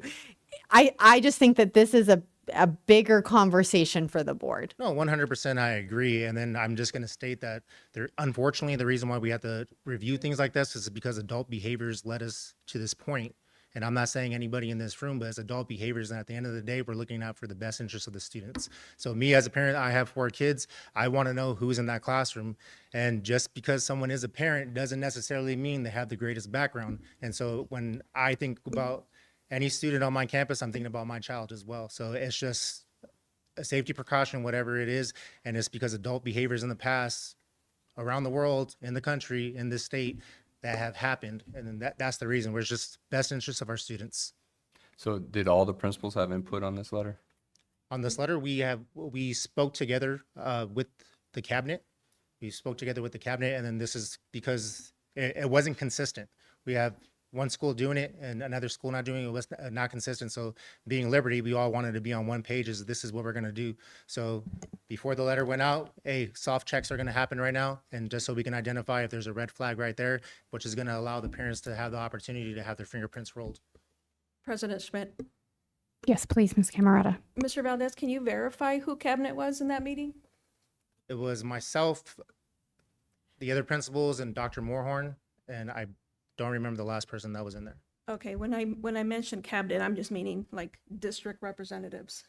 Oh, I'm Dr. Moorhorn, the assistant superintendent of human resources, was right there. Thank you. Thank you. Thank you for the additional information. Ma'am. Thank you. I can attempt a motion and then the board can discuss. Okay, so I make a motion to direct staff to send the letter to parents tomorrow, December 9th, 2025, altering the change in date for the effect of the policy to February 16th.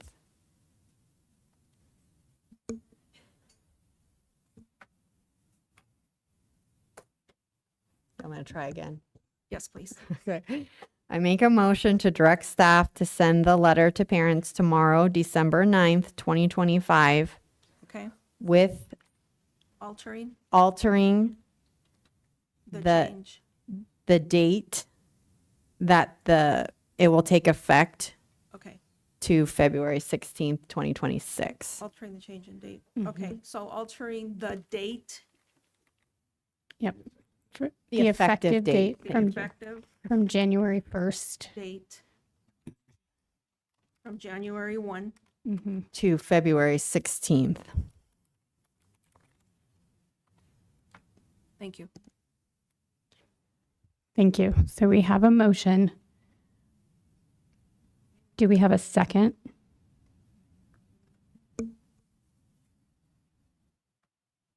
I'll second. Okay, we have a motion and a second. Is there any discussion? Can I I don't think the people are here to ask the question, but my question is the district staff prepared and have the manpower to accomplish this? Because, Yeah. we're going, so we have 262 people that are in the queue right now that have not been fingerprinted. You can't. Thank So, you. I mean, to me, that is very concerning that we can't keep up with it as it is.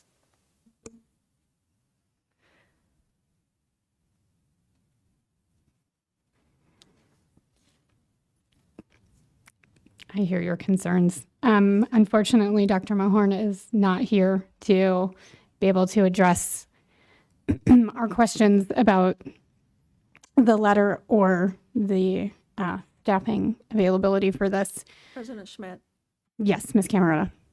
I do know that President Schmidt and following board members, I do know that there have been one or two other employees that have stepped up to the plate to offer help to human resources.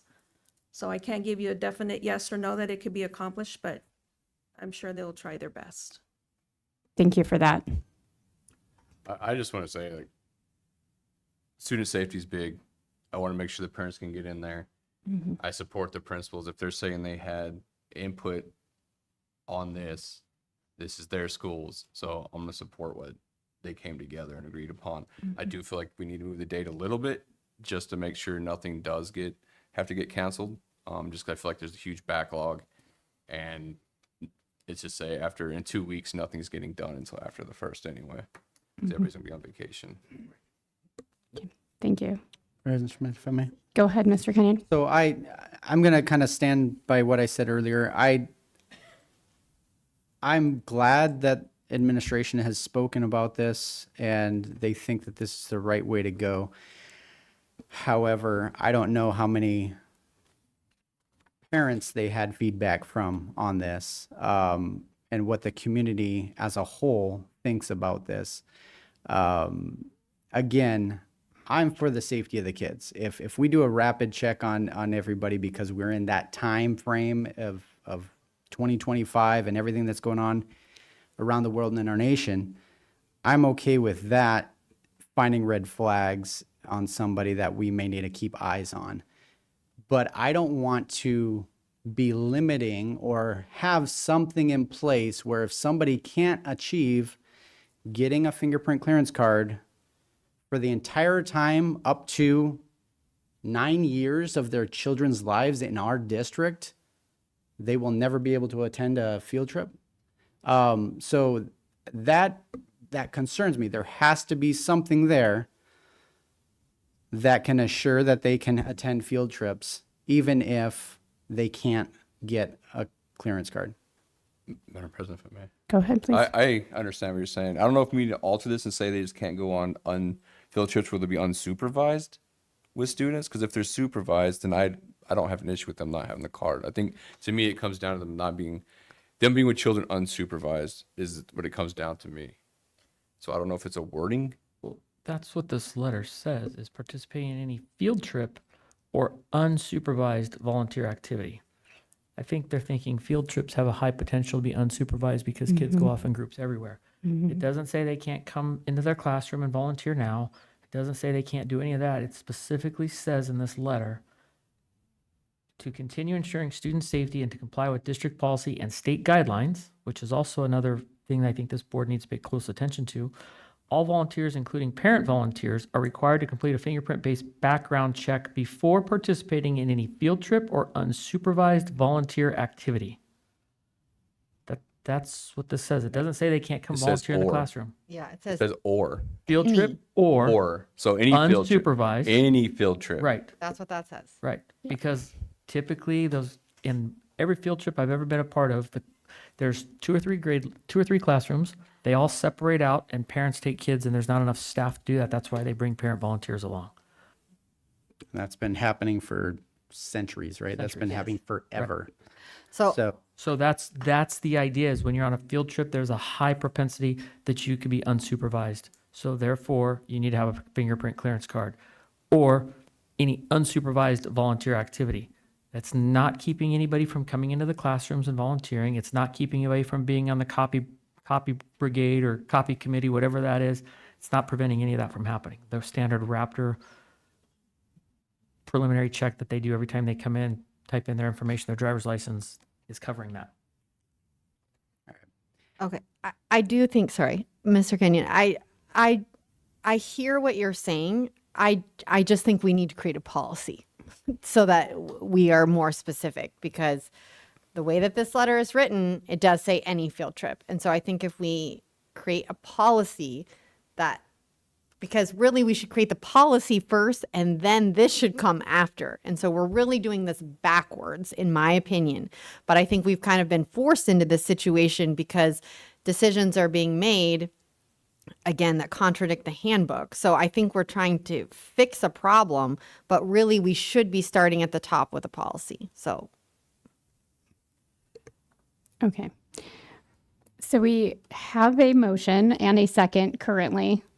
The motion is to approve the letter changing the effective date from January 1st to February 16th, but leave everything else as it is. The letter that was written and is coming from Dr. Mahorn and had input by the principals.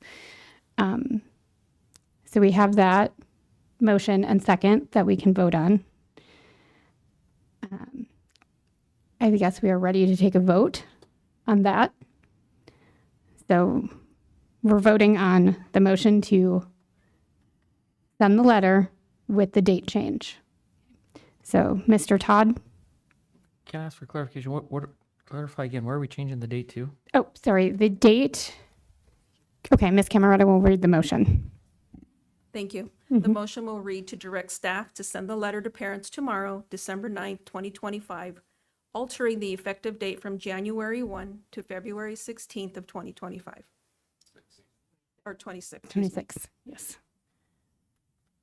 And we've confirmed that this is currently not going to interfere with any field trips. If the letter stays as is, there's no field trip. Correct. Field trips will not have to be canceled. That was what was confirmed. Not after the soft check. But my question is, so I'm looking at the calendar, we don't even have any field trips scheduled on the calendar, on the district calendar. There's one on Thursday, apparently. Okay. Regardless, there's nothing on the calendar. That's my question. There's nothing. President Schmidt, Yes, Ms. Camerata. members, I did send an email to the office managers making sure that they are keeping that calendar up to date. So, which school site has a field trip? Okay. Thank you.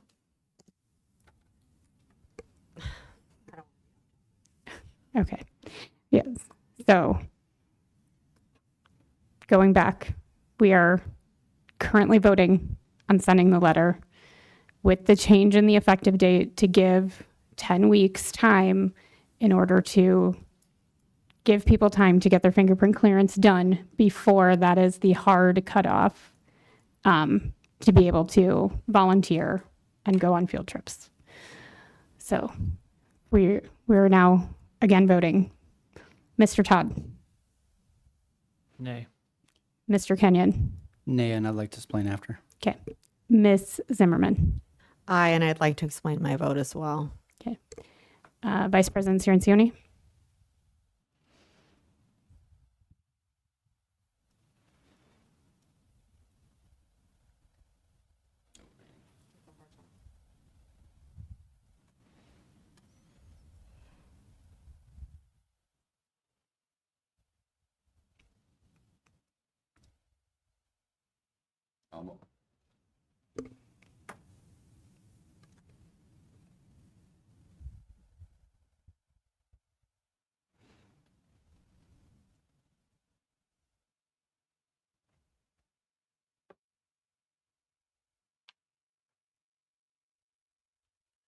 I'm gonna say nay, and I'd like to explain why.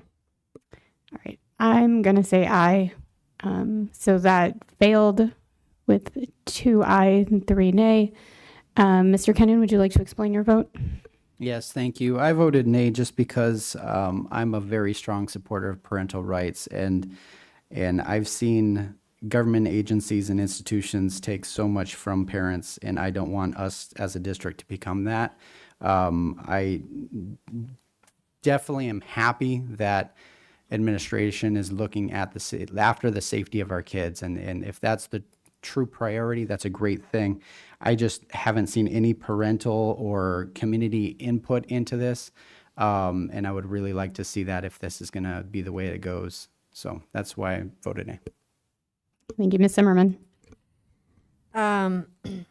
I voted aye, and I would have asked, had it passed, that we update the handbook quickly, because when we have new students enroll, if we're giving them the old handbook, that would have been inaccurate. I would have also asked for the district to, come back to us if they didn't feel like they had the manpower to accomplish this. And I think we need a volunteer policy. Vice President Cirincione. The reason I said nay is because I think we're doing it out of order. Like Ms. Zimmerman said a little bit ago, I think this needs to be a policy first and then the letter reinforcing it. I understand the intent and I do agree with it, but I think we're going backwards out of order, and that's the only reason I said nay. All right, thank you. All right, moving on to agenda item 8.4, discussion approval for Rainbow Valley to implement Love and Logic. Miss Lycia, Rainbow Valley Elementary Principal. All right. Good evening, Madam President, governing board members, and community. Thank you for giving me time this evening to present for you for the approval of a Love and Logic presentation. First, we have to see if the sound is on, so hold on. Yes. So before we get into what Love and Logic is, there needs to be a why. Why am I bringing this to you today? Why do we need this at Rainbow? So let's look at our goals first. Our goals for this current school year is to increase our AASA proficiency by 5%, both in math and ELA. As you can see, last year we were at 8% proficient, and our goal is to be at 13%. And then the same for ELA, 19% to 24%. We also know, as everyone in this room, is that learning can't occur if you don't have a safe learning environment. And that can't occur unless the educators have all the tools that they need with that. Also, before we get into the why and what is Love and Logic for those that don't know in this room, I want to go over our behavior data. So last school year, 484 office referrals for Rainbow Valley. 484. 82% came from the classroom. And it was 24%, almost a quarter, of the entire school district. The top behaviors were disorderly conduct, verbal provocation, and minor aggression. Fast forward to this year, and we are, when I wrote this, it was this November 12th. So at that point, we had 72 office referrals. Today, we have 82. I pulled new data before I came. And 56% of those came from the classroom. It did go up to 57%. And then we have 18% already of the overall district referrals. And so our top behaviors right now in the classroom are disruption, defiance, and minor aggression is also still there.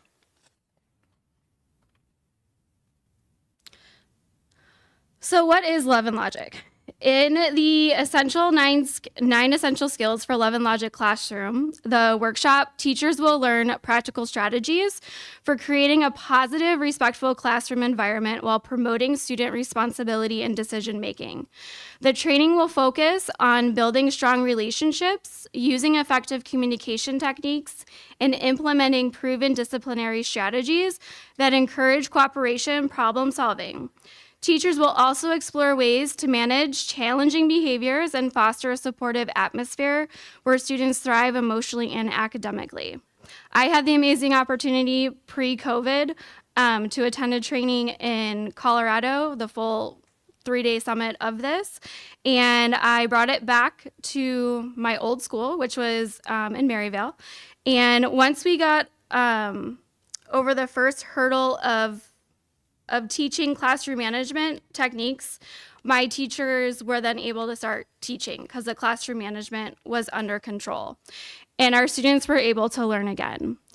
At my previous principal position, I inherited a C school in Maryvale. And this past school year, the one we just left, we earned an A together. So with the use of strong classroom management and Love and Logic, we can get Rainbow there too. I know letter grades are coming soon, so using Love and Logic will keep the students in the classroom learning instead of being sent up to the office because the teacher is not able to handle the behavior and it's taking away from the other 30 kids in the classroom.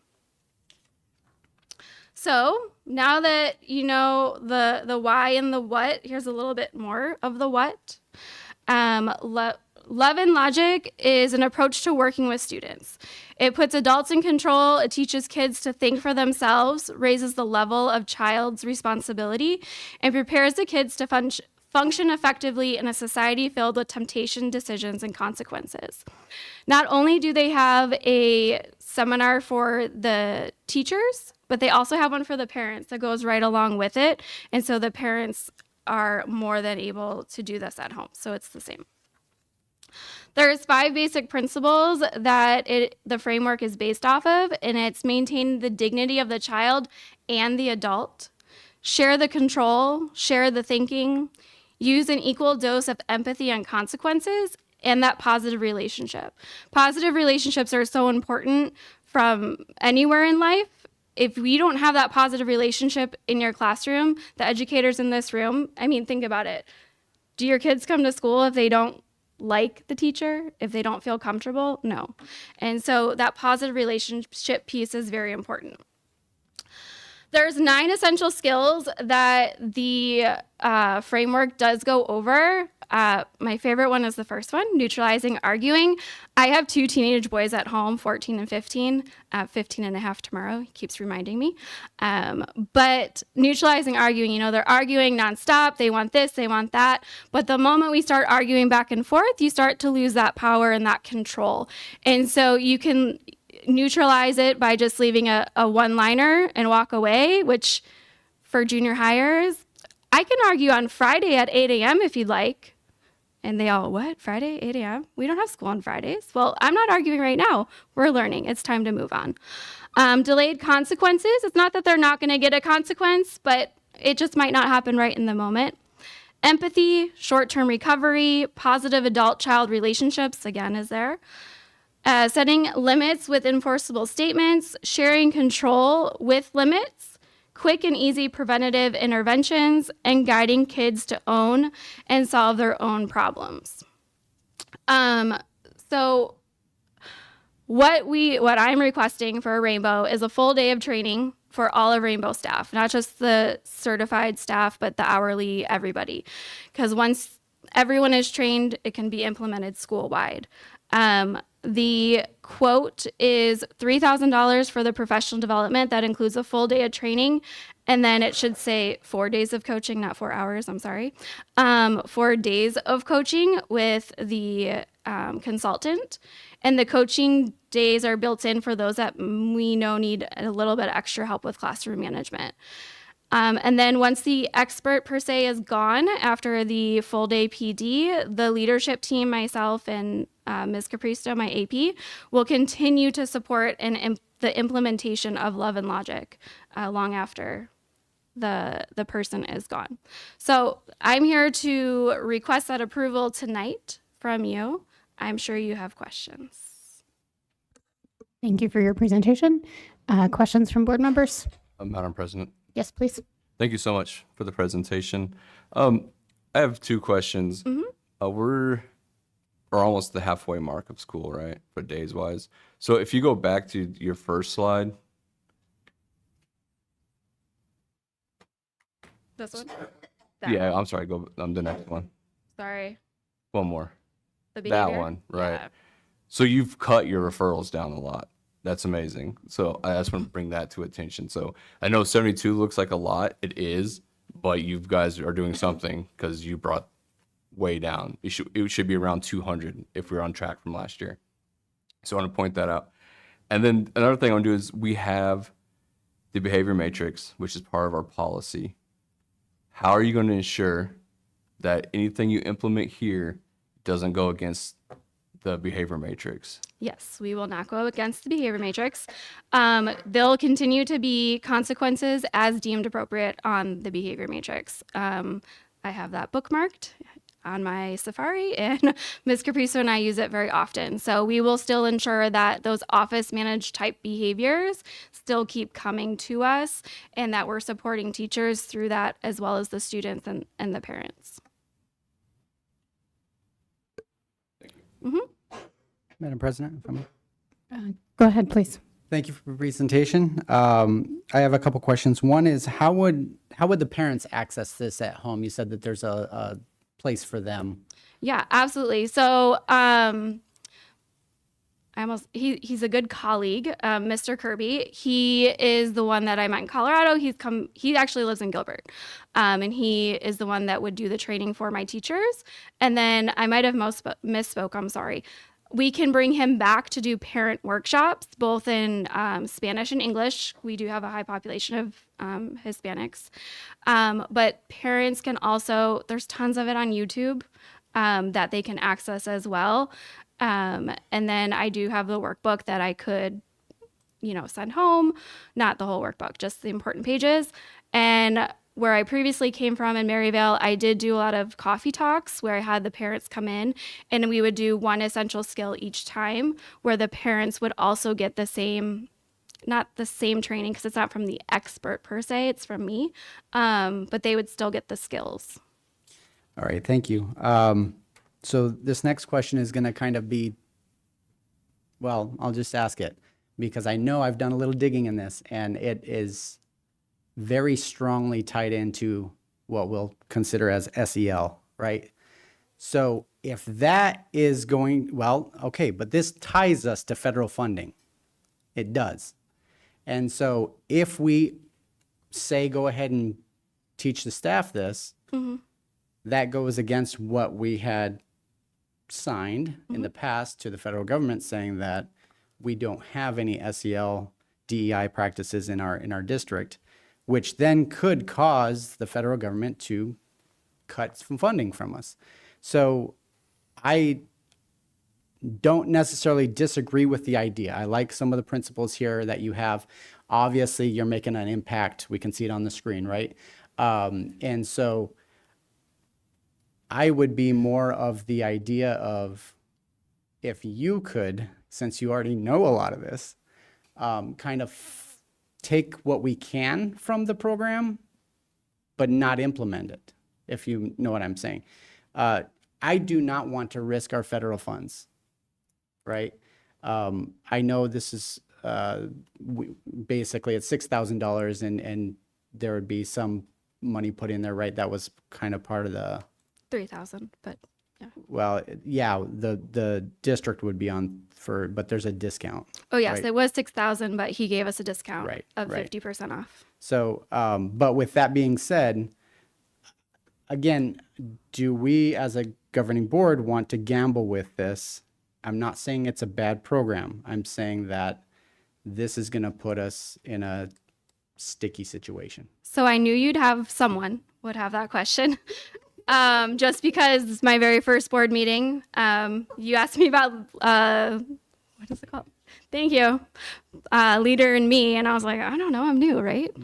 I don't have that excuse much longer. But I did some research because I wanted to make sure I crossed our T's and dotted our I's.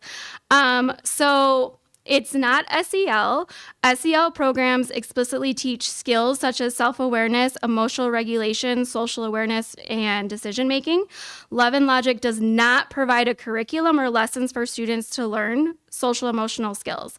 Instead, it focuses on adult behavior and responses, assuming that modeling calm, empathetic, limit-setting indirectly benefits students' social emotional development, but that is not a byproduct, and it's not an SEL curriculum. And then DEI is equity focused system and cultural competency. And then one more point, sorry. Love and Logic can support a calm, respective classroom, but is not categorized as DEI or SEL because its purpose, content, and methods are fundamentally different. Okay, thank you for that. It's not quite what I found, but again, like you said, this is for the parents, or this is for the for the teachers. staff. This is Yeah. for the staff. It's not directed at the kids. Now, the kids will feel the effects of Oh, absolutely, good they will. teaching, of understanding, and staff who are able to identify certain needs fast and deal with it appropriately. And so I do agree that any kind of professional development we can give our staff to, any extra tools to help them be successful ultimately helps our kids. And so again, I'm not against the program. I'm just want to be very careful with what we're doing. Understand. Thank you. Thank you. Ms. Schmidt. Go ahead. Thank you for the presentation. I really appreciate that you were prepared and anticipated a lot of these questions because I think that's important. My question is, how do you feel like this would integrate with the signature program? Because to me, it feels kind of like almost like another signature program. And so when I listen to you describe it, I hear that it's mainly for the staff. So, I mean, I guess that's a difference, but how would you try to integrate it? Or have you thought about that, I guess? That's a great question. And something that myself and my assistant principal, Ms. Capristo, have talked a little bit about how can we do that? How do we continue with the Leader and Me and the 7 essential habits, and also implementing the Love and Logic. I think they're going to complement each other well. I don't have a written out process right now, but I think they're going to complement each other very well. Okay. You mentioned, it obviously has a very specific name, so are we paying for a license for, kind of implementing the program, or it's really just the PD? It's just the PD. You're paying for Mr. Kirby to come out and do the presentation, do the 8-hour training, and then the 4 days of coaching, which he can add more if we wanted. But anyways, we're not buying a license or anything like that. Okay. And then you mentioned a workbook. Is that something that's just for you as the principal, or is every teacher getting a workbook that they would work through during that PD? Every teacher would get a workbook that Okay. they could use during the PD and then refer to it. When I was unpacking my boxes, I found my original one from Colorado, and then I found the other several from when I had him come back. So they're there for the teachers to use and to use as they need. Okay. And then in terms of the, budget considerations, it says that it will come out of your site fund, so your auxiliary Yes. fund. And, do you have enough to cover other things that you normally use auxiliary for?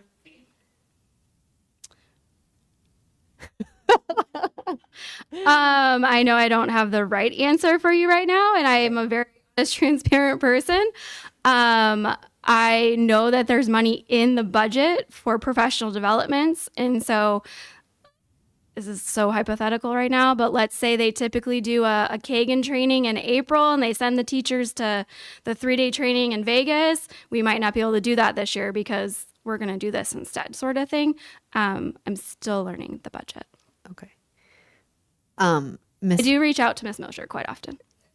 Miss Mosher, do you have an idea of where they're at in their auxiliary funds? Auxiliary, they do have a trip coming up that has some expenses, but as long as they're collecting the funds for that, they would be fine. They also do have gifts and donations money too. Oh, okay. Okay. Thank you. You're welcome. Thank you, Miss Mosher. I have a question. Yes. You implemented this in your last school, and what was the thoughts of the teachers there? Like, how did it go over? Was this well received by the staff? And then once it was implemented, you said they went from a C to an A school, so there was definitely some improvement there. But how did the staff feel about going through the training and then having to implement it with their students? I think any training is all about how you present it to the staff and the why behind it. So I always make sure to have a strong reason with my team as to why we're doing this. So I was very clear with my staff of behaviors not where it needs to be right now, and you're not getting any teaching. You're not getting enough teaching done. And so we're going to implement this. I told them about how exciting it was to hear from the experts while we were in Colorado, and they were on board. I mean, you have your one or two, right? You can't make them all happy. You can't. It's reality. So they were very appreciative of it. Larry Kirby does a lot of jokes while he's doing his presentation to keep you engaged. And one thing he does say is don't try this on your spouse or your significant other at home. And so some of my teachers went home and they're like, yeah, you really shouldn't use it on your spouses. But they would try it on their own kids and they were seeing success. And so my kids were much younger then, and my youngest, he's a pistol, and it worked with him. And so I would come back and share success stories with my team. And I think that helped with the buy-in too. We rolled it out a little bit slower than I would do it here because we didn't have once a month PDs. I had every Wednesday. So I was doing like 90-minute chunks each time for a really long time. But there was a lot of buy-in. Thank you. Any other questions from board members?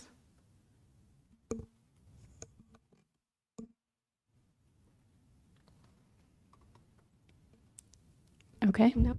Okay. Thank you for your presentation. Thank you. Would anybody like to make a motion? Or is there further discussion? I motion to approve implementation of Love and Logic at Rainbow Valley Elementary. I'll second. All right. We have a motion to approve and a second. If there's no further discussion, we can take a vote. Madam President, Oh, yes, please. I do mirror exactly what Board Member Kenyon has said previously about this. I want to go back a minute and say I have full faith in the principal at Rainbow Valley. It's evident that we have somebody very good down there, and there's very good positive change coming to that campus the first time in a very long time that's happened. But it's working. My concern is right now, exactly as Board Member Kenyon, that this borders very closely to more SEL than DEI. And if you just quick Google search, it comes up Love and Logic is closely related to social emotional learning. The program is generally considered separate from DEI, although the two topics are often discussed in the same educational context. I agree that we have to look at discipline all over, but I would hate to introduce a program that then cuts funding. We've spent a vast majority of tonight talking about funding, and the budget situation in this district is no different than most districts. You just have to turn on the news any night and you can see districts all over are struggling. We have more competition now than we've ever had. I think we've created a complete monster with with this open enrollment stuff that's going on and all these programs where parents can just take their kids wherever and take the money.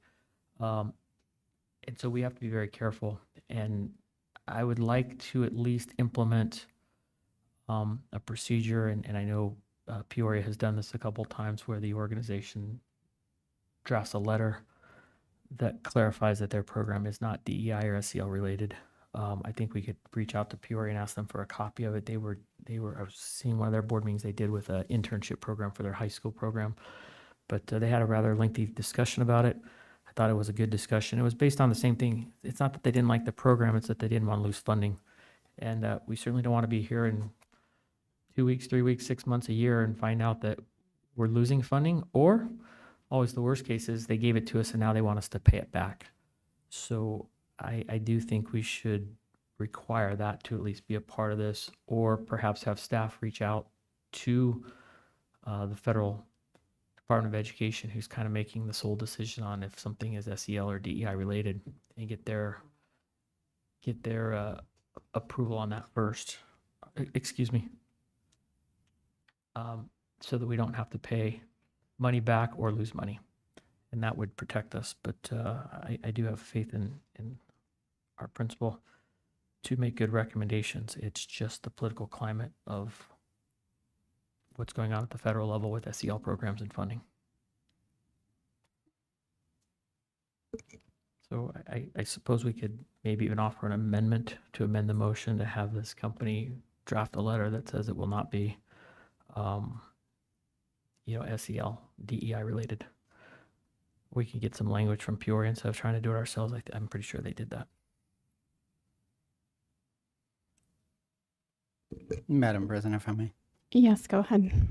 I think that's a good compromise. I think that would probably be sufficient, and then we could move forward with this. If we can get them to have some kind of a letter like that, then it protects us as a district. So. Okay. So we currently have a motion, but if we're amending it, does Ms. Zimmerman need to be the one to amend it? No, I don't. Oh, sorry.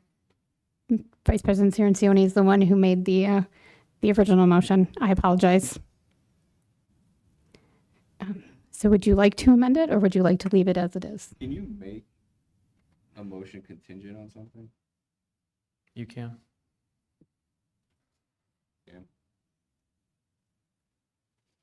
Let me ask you, if we did say we want a letter, which does protect us, how long do you think it would take your friend? My colleague. Yes.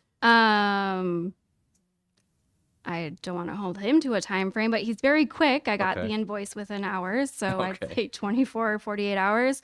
I do want to make I don't know if I'm allowed to talk right now, but one thing clear, that it's not a program, it's just a framework. So I don't know if that makes a difference, and the federal funding, SEL, DEI concern. I mean, I think that it probably does, but could we still get something that explains that? Maybe that, teachers are going to have a training in Love and Logic. It's a framework for helping classroom management. It's not a program. Students are not having any sort of training or teaching. It's for the staff, and it helps interactions with students. Just so that it's very clear to anyone who's interested that that's what it is. It's really professional development and not a curriculum. It's not a program. I think that's what they're asking for, just something that's very clear on what it is for anybody who might not know. I think that's what we want. So, Madam President, I'd like to amend my motion. Okay, go ahead, please.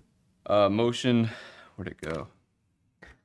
Motion to approve implementation of Love and Logic at Rainbow Valley Elementary contingent on a letter stating that it's a framework and not a SEL curriculum. Thank you. So we have an amended motion. And I'll second the Ms. amended Zimmerman is motion. seconding it again. And now we can take a vote. President Schmidt. Yes, Let me please. just make Sorry. sure I got Yes. motion to approve implementation of Love and Logic at Rainbow Valley Elementary, contingent on letter that it is a framework and not an SEL Curriculum. curriculum. Thank you. Thank you, Ms. Camerata. Okay. Are we ready to take a vote? Mr. Todd? Madam President, procedurally, the amendment is incorrect. Would you like to help clarify then? Well, you would have to go through the rules of order to approve the amendment. That would be your spot as the president to do that. I would not be able to do that from here. We're voting to approve the amendment. You had a second, you're We- voting to approve the amendment, or you're voting to approve what you asked for was a vote to approve the motion and the second? We are voting to approve the amended motion, which was also seconded. Mr. Kenyon, can you give us a hand here? Thank you. I'm sorry? Can you give us a hand here? Like, procedurally, what would the right way to do this? President Schmidt, Yes. the first motion was motion to approve implementation of Love and Logic at Rainbow Valley Elementary. It was a motion by Vice President Cirincione, second by Kelly Zimmerman. The board needs to follow through that motion. Thank you. Okay. So we will vote on the original. Correct. Ms. Camerata. I'm ready. Okay. Okay. Then we will vote on the original motion. Mr. Todd. Okay, you now have two motions on the floor, so you can't do that either. You've created a little bit of a mess. You have a motion and a second, then you had another motion and a second, which is a problem. So we have to, you're going to have to take a motion, you're going to have to take a vote to approve the amendment, and then you're going to have to come back and take a vote to approve again. It's a two-step Okay. process. And thank you. That's what I was trying to do. So we are voting. Originally, I had said we were going to vote to approve the amended motion, the amendment. Oh, you said the amended motion. I'm which sorry, is the different. amendment. I just corrected myself. We're voting to approve the amendment, which I was trying to take the vote for. Okay. That is where we are. We are voting to approve the amendment. Mr. Todd. Yes. Thank you. Mr. Kenyon. Ms. Zimmerman. Aye. Vice President Cirincione. Aye. I'm also an aye. That passed 5-0. And now we are coming back to take a vote on the original motion, correct? Thank you. The amended motion. Jesus Christ. Thank you. All right. Would you like me to repeat the motion? Or you got it? Yeah, I think we've got it. Okay. All right. Mr. Todd. Yes. Thank you. Mr. Kenyon. Aye. Ms. Zimmerman. Aye. Mr. Brian, Aye. sorry, Vice President Cirincione. I'm there. I'm also an aye. We'll pass 5-0. Thank you. Thank you. Thank you.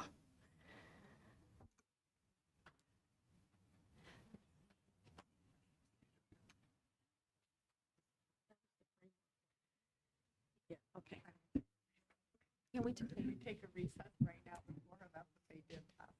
Like she's gonna kill us. All right, we're moving on to 8.5, update on Estrella Mountain Elementary Signature Program. Ms. Boris, Estrella Mountain Elementary Principal, I am so sorry. Just take a breath. It's all okay. Thank you, Board President, board members, district leadership. We appreciate the opportunity to provide a glimpse into what we've been doing as we study a new signature program. Behind me, you'll see my team. Some of them are formal committee members and then other members of my staff that have been participating when they could.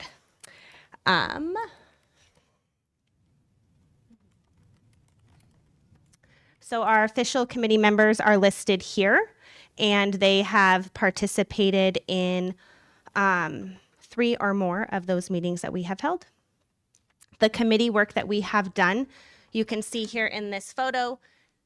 This is from our very first meeting where we did a consensus activity where we put up 6 different questions about what we have here at Estrella currently. What is important to us? What is important for us to move our school forward? What is important for our kids, the community, all of those stakeholders. So they went through and they listed as many things as they possibly could on each of those chart papers.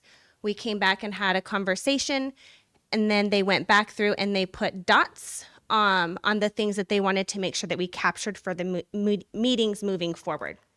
So in those subsequent meetings, they were, again, very collaborative discussions that were centered on what matters most, which is our students, the community, and our staff. We sent a survey out to 3 sets of stakeholders: the community, the staff, and our students. Our students, you'll see, I'll go over the data in each of them. But our community survey here, you can see where they all, mostly, we only have 92 responses to date. We will resend this out to get more, but you can see that there is a large consensus in the project-based learning and having those hands-on authentic learning experiences for students, making sure that we have the kindness and character, which is embedding the kindness and empathy within our students, that is very strong currently on our campus, and then also ensuring that we have student interest and voice and opportunities for choice when they're doing their projects.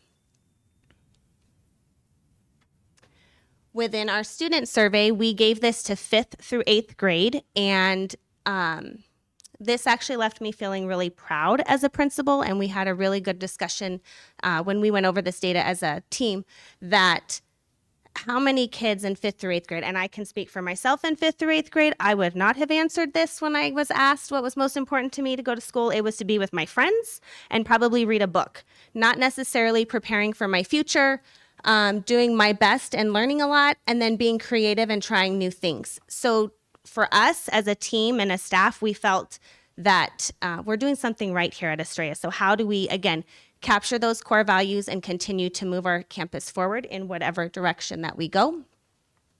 And then our staff survey, again, that kindness and character, embedding kindness, came up really high, along with the growth mindset and encouraging that perseverance and resilience. So if you combine all 3 of those surveys, you can see that the core values are still centered around a lot of the same things, and everyone that has participated in the survey and then those conversations that we've had are very driven for those, and they're not veering off of that. Our next steps that we have as a committee will be that we will reconvene our committee in January, because we didn't feel we were in a place to come today and say, this is our signature program, this is how we want to move our campus forward. We felt that it was important for us to reconvene and make sure that we resume those collaborative conversations and refine our options and be sure that we align them to the components within our priorities as a campus. We want to make sure that we're making an informed recommendation. Again, we want to be sure that it's for all learners and all stakeholders. We want to be sure that we're embedding those core values that we just discussed, and then ensuring that we are weaving in Estrella's collaborative culture, which is how we've built our study for moving forward. I stand ready for questions along with my team that is here, even though they're scooting farther back a little bit. But I just want to assure you that we are ready to most likely build, I think you would all agree with that, a program that fits Estrella. We did look at some, such as a lot of things that came up were STEAM, fine arts, things like that, but we already have those signature programs within our district, and so we wanted something unique to Estrella. So something that I think that really came out in our meetings was innovation and leadership, and so trying to embody that and create something that, again, is unique to Estrella, not something that is taking away from what we already have and what we're already loyal to, but continue to build and grow our campus. Thank you, Ms. Boris. Questions? Yeah, Madam President, if I may. Please. Thank you, Ms. Boris, for the presentation. And I guess my question is just kind of clarification for the community survey. Who's the community? Did it go just we out? Sent it out to all of our families via Messenger. Okay. And the goal is for our next push out to even put it on the link on our Facebook page All to right, perfect. hopefully capture. Thank you. And then my second question is right now, are you guys looking more towards building your own or bringing something else in? I think we are leaning towards building our own. One thing that it's circled around quite a bit in all the meetings is something such as Leaders in Innovation, because that already captured what we're already doing. So instead of starting from the ground and moving up, start at the level that we're at and continue to build upon what we have. Thank you. Ms. Schmidt. Please go ahead. I just want to say thank you for the presentation and thank you to your staff and your parents who have been so involved in this process. I think, looking at all those different responses, to have almost 100 responses from parents, I think is pretty incredible and shows that they are also invested in the signature program that you're looking to create. I kind of had a similar question to Mr. Kenyon, as if you were looking to kind of essentially create your own program. So do you have a timeline in mind that you hope to kind of flush out what that program might look like since you're building it? So we started to flesh out a few things. So we want to reconvene in January. We'll meet every week because we found meeting in those tighter snippets, 1 hour or more each week, was helpful because we weren't losing time and loss of what we talked about the week before. So we are hopeful to bring it back in February or March, but it'll just depend on those future meetings as far as how many stakeholders have opinions, because we've been very loyal. I think Ms. Rosenberger said it best earlier today, that when someone brings an idea to the table in our meetings, we don't say, we've already talked about that, so we're moving on to this topic that we have. We're listening and we're holding that and we're continuing to dive into that because we want every voice to be heard. Thank you so much, and thank you for your investment to this process.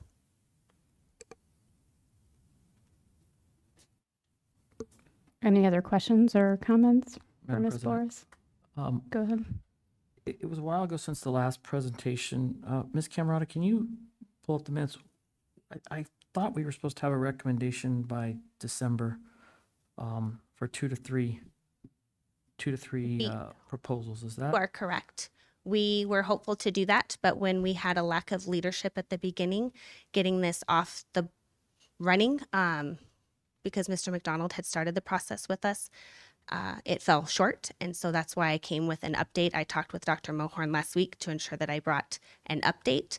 Her and I decided that bringing an update was better than to push off until January to bring those recommendations to you.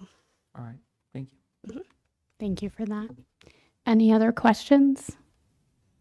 All right. Thank you so much for your presentation. And I think we are all looking forward to seeing what you all design together. Thank you. Thank you. All right.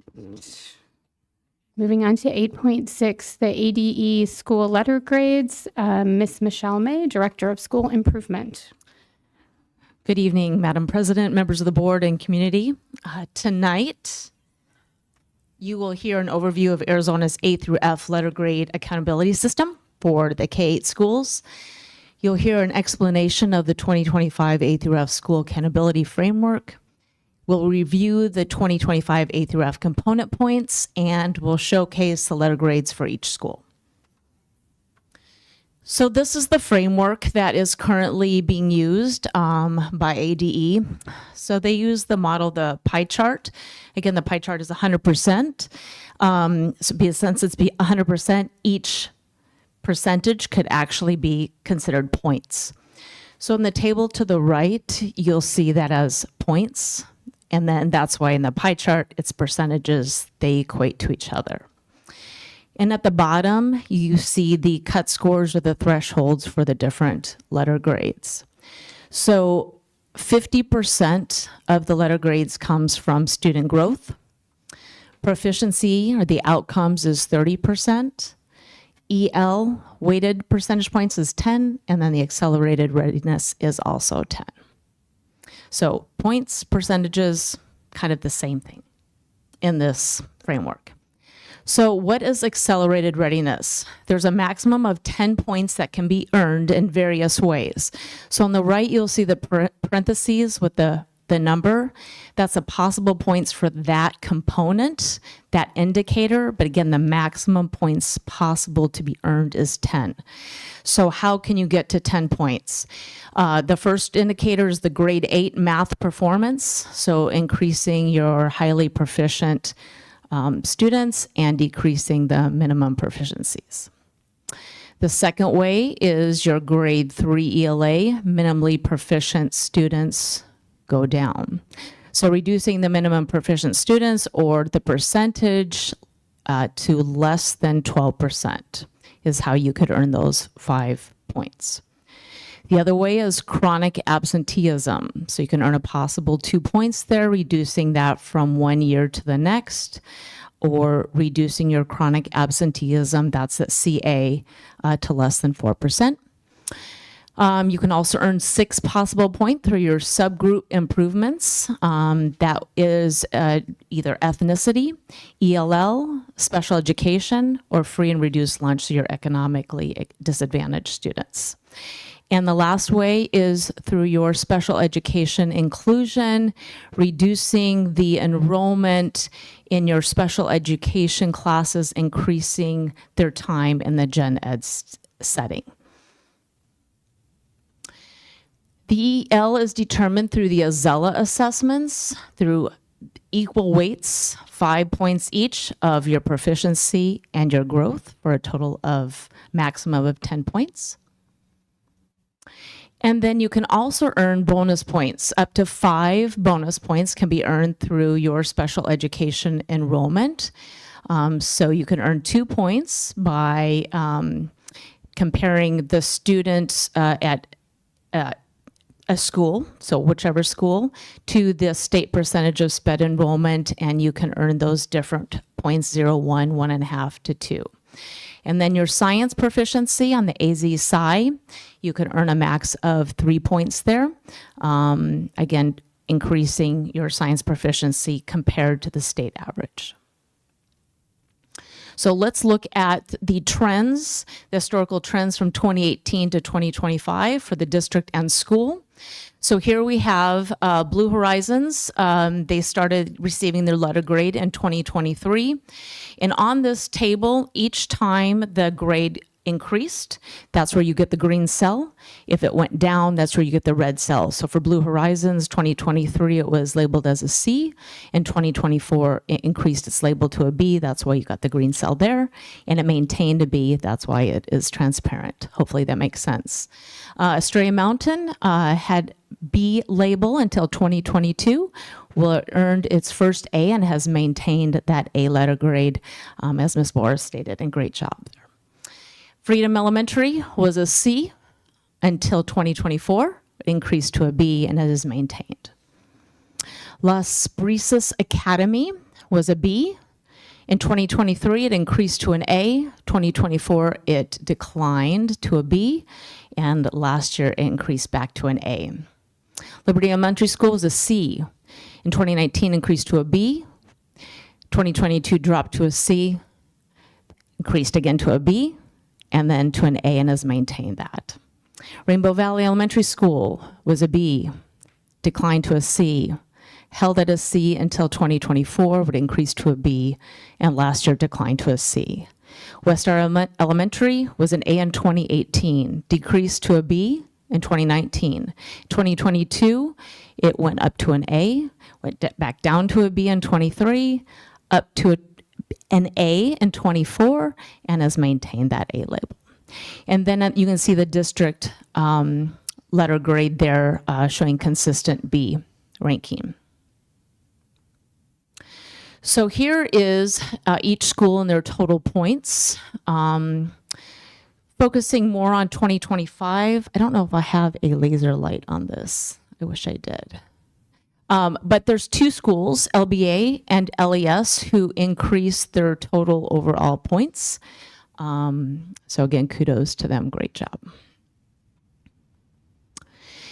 Here's the breakdown. Remember the framework that we just looked at here? Okay, so the components of the pie chart. So the proficiency, the max is 30 points. The growth, the max is 50. EL, the max is 10 points. Acceleration readiness, the max is 10. So in the cells that have the green highlights, they earned the maximum points for that component. And the light blue means I got really close. And then you've got the subtotal with the bonus points, and you can see that every school earned bonus points, which is great. Then the total points, and then the letter grade. So again, just coming back to the framework where we're working off of. So the ADE accountability system determines the A through F letter grades for K-8 schools based on student academic outcomes, growth, and acceleration readiness. Now the highlights. 2 schools increased point totals. One school almost got to 5, one was greater than 5. That's LBA and LES that I highlighted. 2 schools have exited targeted school improvement status through ADE. So a huge win. I did include that in the board updates. It's been fantastic. So Blue Horizons and Liberty Elementary, really great job. We are so happy about that. We added 1 school to the A label. So LBA is now an A. 2 schools earn the maximum EL proficiency and growth points, the total of 10 points, and that is Estrella Mountain and Liberty L. 2 schools earn the maximum points and then nearly max for growth, got really close at Freedom and Liberty. And 5 schools earn the maximum accelerated readiness points, total of 10 points, that's Freedom, Estrella Mountain, Las Brisas Academy, Liberty Elementary, and Rainbow Valley. So great job. Any comments or questions? Yeah. Go ahead. Yeah. I really just a comment. Thank you so much for this presentation. Out of the years I've been doing this, is probably the simplest, easiest to understand. So thank you for that. Because letter grades are not just an easy formula. And I think you did a fantastic job of putting this together. Congratulations to all the schools. There's so much good happening from our administrators down. You know, the staff, they're working their butts off. You guys, administrators, are doing such a good job. The kids, I mean, obviously they make a huge impact in these. And so the kids, it's showing that there's a lot going on. The parents driving the kids to learning. There's just so much good in this, and there's always room for improvement, but we got to celebrate where we can. There's a lot to celebrate on this, so I'm very proud of this. Ms. Schmidt. Yes, go ahead. Thank you so much for the presentation. I do think it's really important that we have these and that we share with the public, you know, how we came to be to the letter grades, and also give us the opportunity to celebrate our schools, because I do think there is a lot to celebrate, as I've indicated in board updates before. And so I think it's important to do that. I just had a couple questions. If we can go to the acceleration and readiness slide.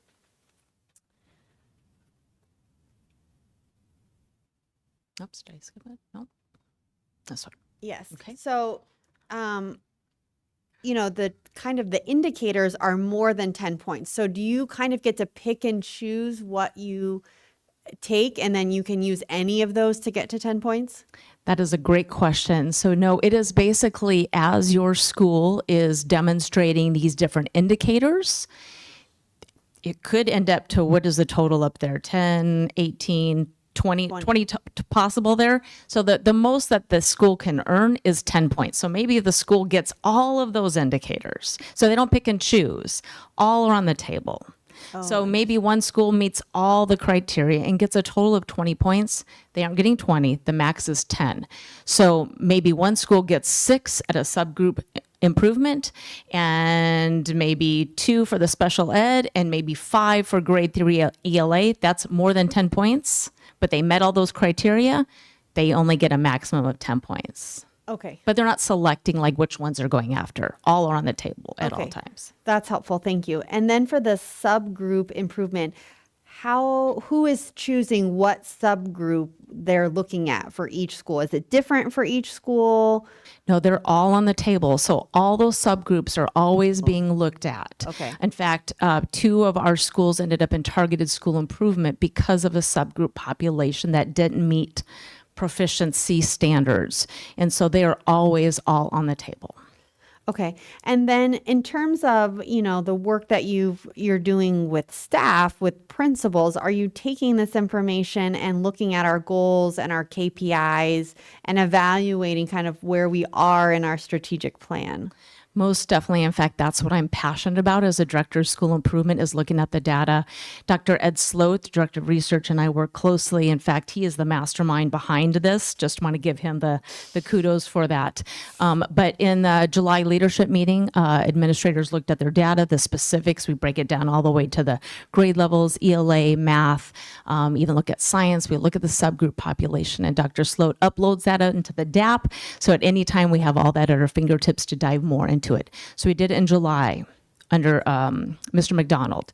And then I meet with the principals as often as possible, but at least monthly, for specific conversations, usually involved in data, instructional effectiveness, performance, all of those things. So we are constantly having those conversations. In addition, was it November that we met together as the admin team and we went through this presentation, but a little more in depth. And we actually went back to our goals that we set in July, and we looked to make sure that those are the right goals for us to be setting at this time. So each school looked at that, and we are actually meeting as an admin team here coming up in a couple weeks. Each month we meet, and they had a transfer task that they're bringing back their updated goals in reflection of what they just gleaned from the letter grades in that data. Okay. Thank you so much. I also want to thank you for putting this together and explaining all of it so clearly. And for, you know, shouting out our schools and celebrating the wins that we have. As was previously stated, there's always room for improvement. I think, you know, that's the nature of everything, that we're always trying to improve ourselves and everything that we do. But we have had a lot of wins, and I think they need to be recognized. And the hard work that the students and the teachers and the principals have all put in to get our schools to where they are, you know, 4A schools this year is fantastic. And we've seen growth in the schools that even may have not reached that A level this year. So we're working towards it for all of them. And, you know, maybe next year we'll have 8 goals. But thank you so much for putting this together and bringing it to us tonight. Appreciate it. Thank you. Madam President, sorry. Yes, please. Also, I just want to give kudos to all the principals out there. Obviously, this is all because of the administration. I know these are like last year's scores, correct? Even last year, there was a lot of turmoil going on at the district. And as long as there's this year, you can show that you guys are true professionals and you're able to kind of block some of the nonsense that's going out and focus on your schools. I'm sure these grades come out next year for this year is going to be probably better. And I appreciate your hard work. Thank you. Anything else? All right. Thank you so much. All right. Moving on to agenda topic 9.1, board comments or agenda topic requests. Madam President, for me. Yep. I'd like to add, I'd like to revisit who's required to attend the regular board meetings. And then I would like us to look at and update the policy on the visitors, volunteers, chaperones. I think that's where we need to start. Ms. Schmidt. Yes, please. Okay. I just want to clarify that I want to add a volunteer policy. So I want it to be its own policy. I would like, this can just be in an update. I'd like a link to the standard operating procedure for the SPED class ratios and the caseload numbers. And this is a request to include the target class ratios on the homeroom report. So when we're looking at the like blue, green, red, it would just be nice to have the target ratios right in front of us so that we like know what we're looking at. And kind of what we had talked about before, if we could add the current ADM for the month, either on the budget sheet or the enrollment report. if we could just get an update about when we will approve the expense vouchers for November, since they weren't on the agenda tonight. And if we could get an update on the Loretta Zumbro signature program. And more of just a comment, I guess, that I hope that the budget process, will begin soon, and that we will have a budget committee this year and involve our stakeholders in that process before it gets to the board. Thank you. Madam President, Yes, go ahead. earlier this evening, we heard from somebody who works, I believe it's Omex Cleaning. And I wanted just in a board update, if the district can look into that, see if that lack of payment or late payment, whatever it is on the district's end or if it's on the vendor's end, and just so we can get an update on the board. Thank you. Thank you. Madam President, Go ahead. I have a few things.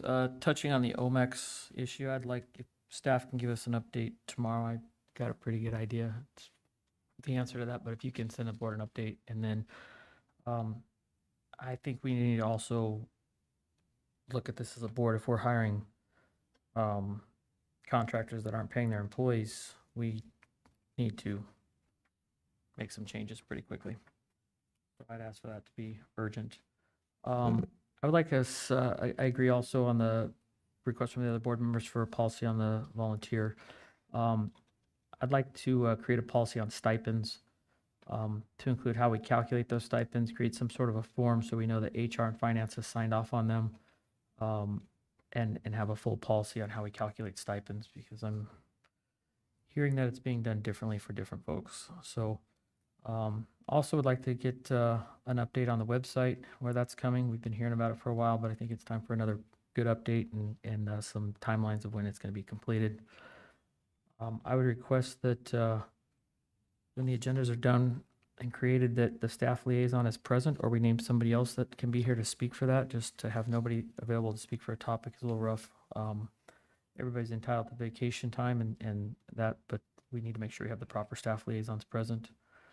I still would like to furthermore have the board look at a policy of getting true information on why students are withdrawing. An exit survey, I don't know that we ever really chase that down as much as we should, so we have an understanding of where they're going.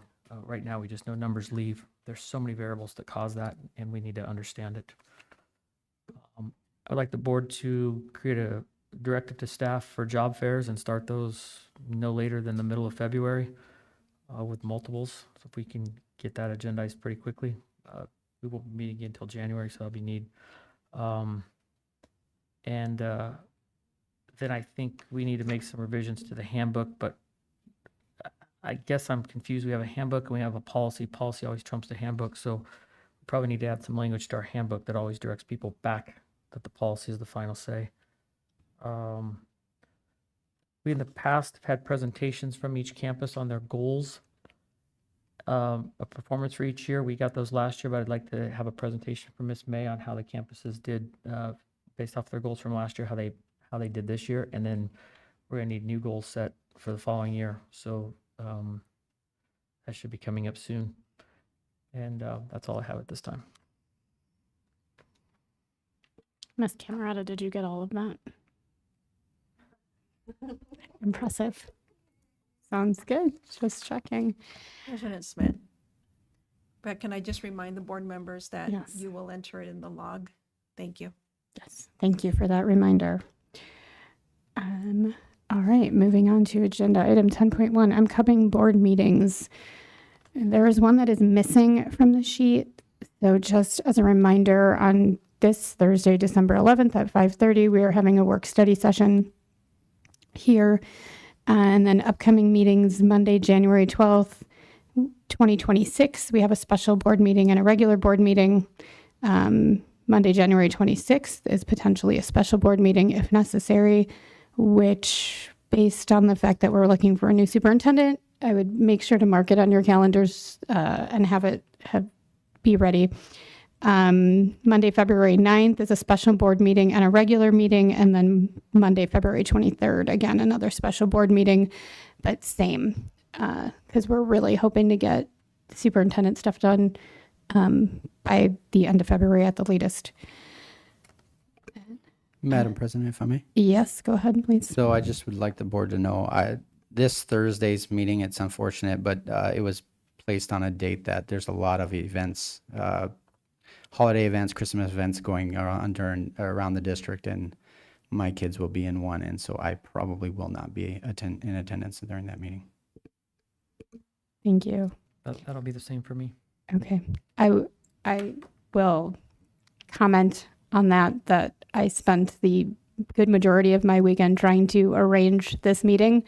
And I did the best that I could. This was a day that we could get the gentleman to come from Nebraska and be here.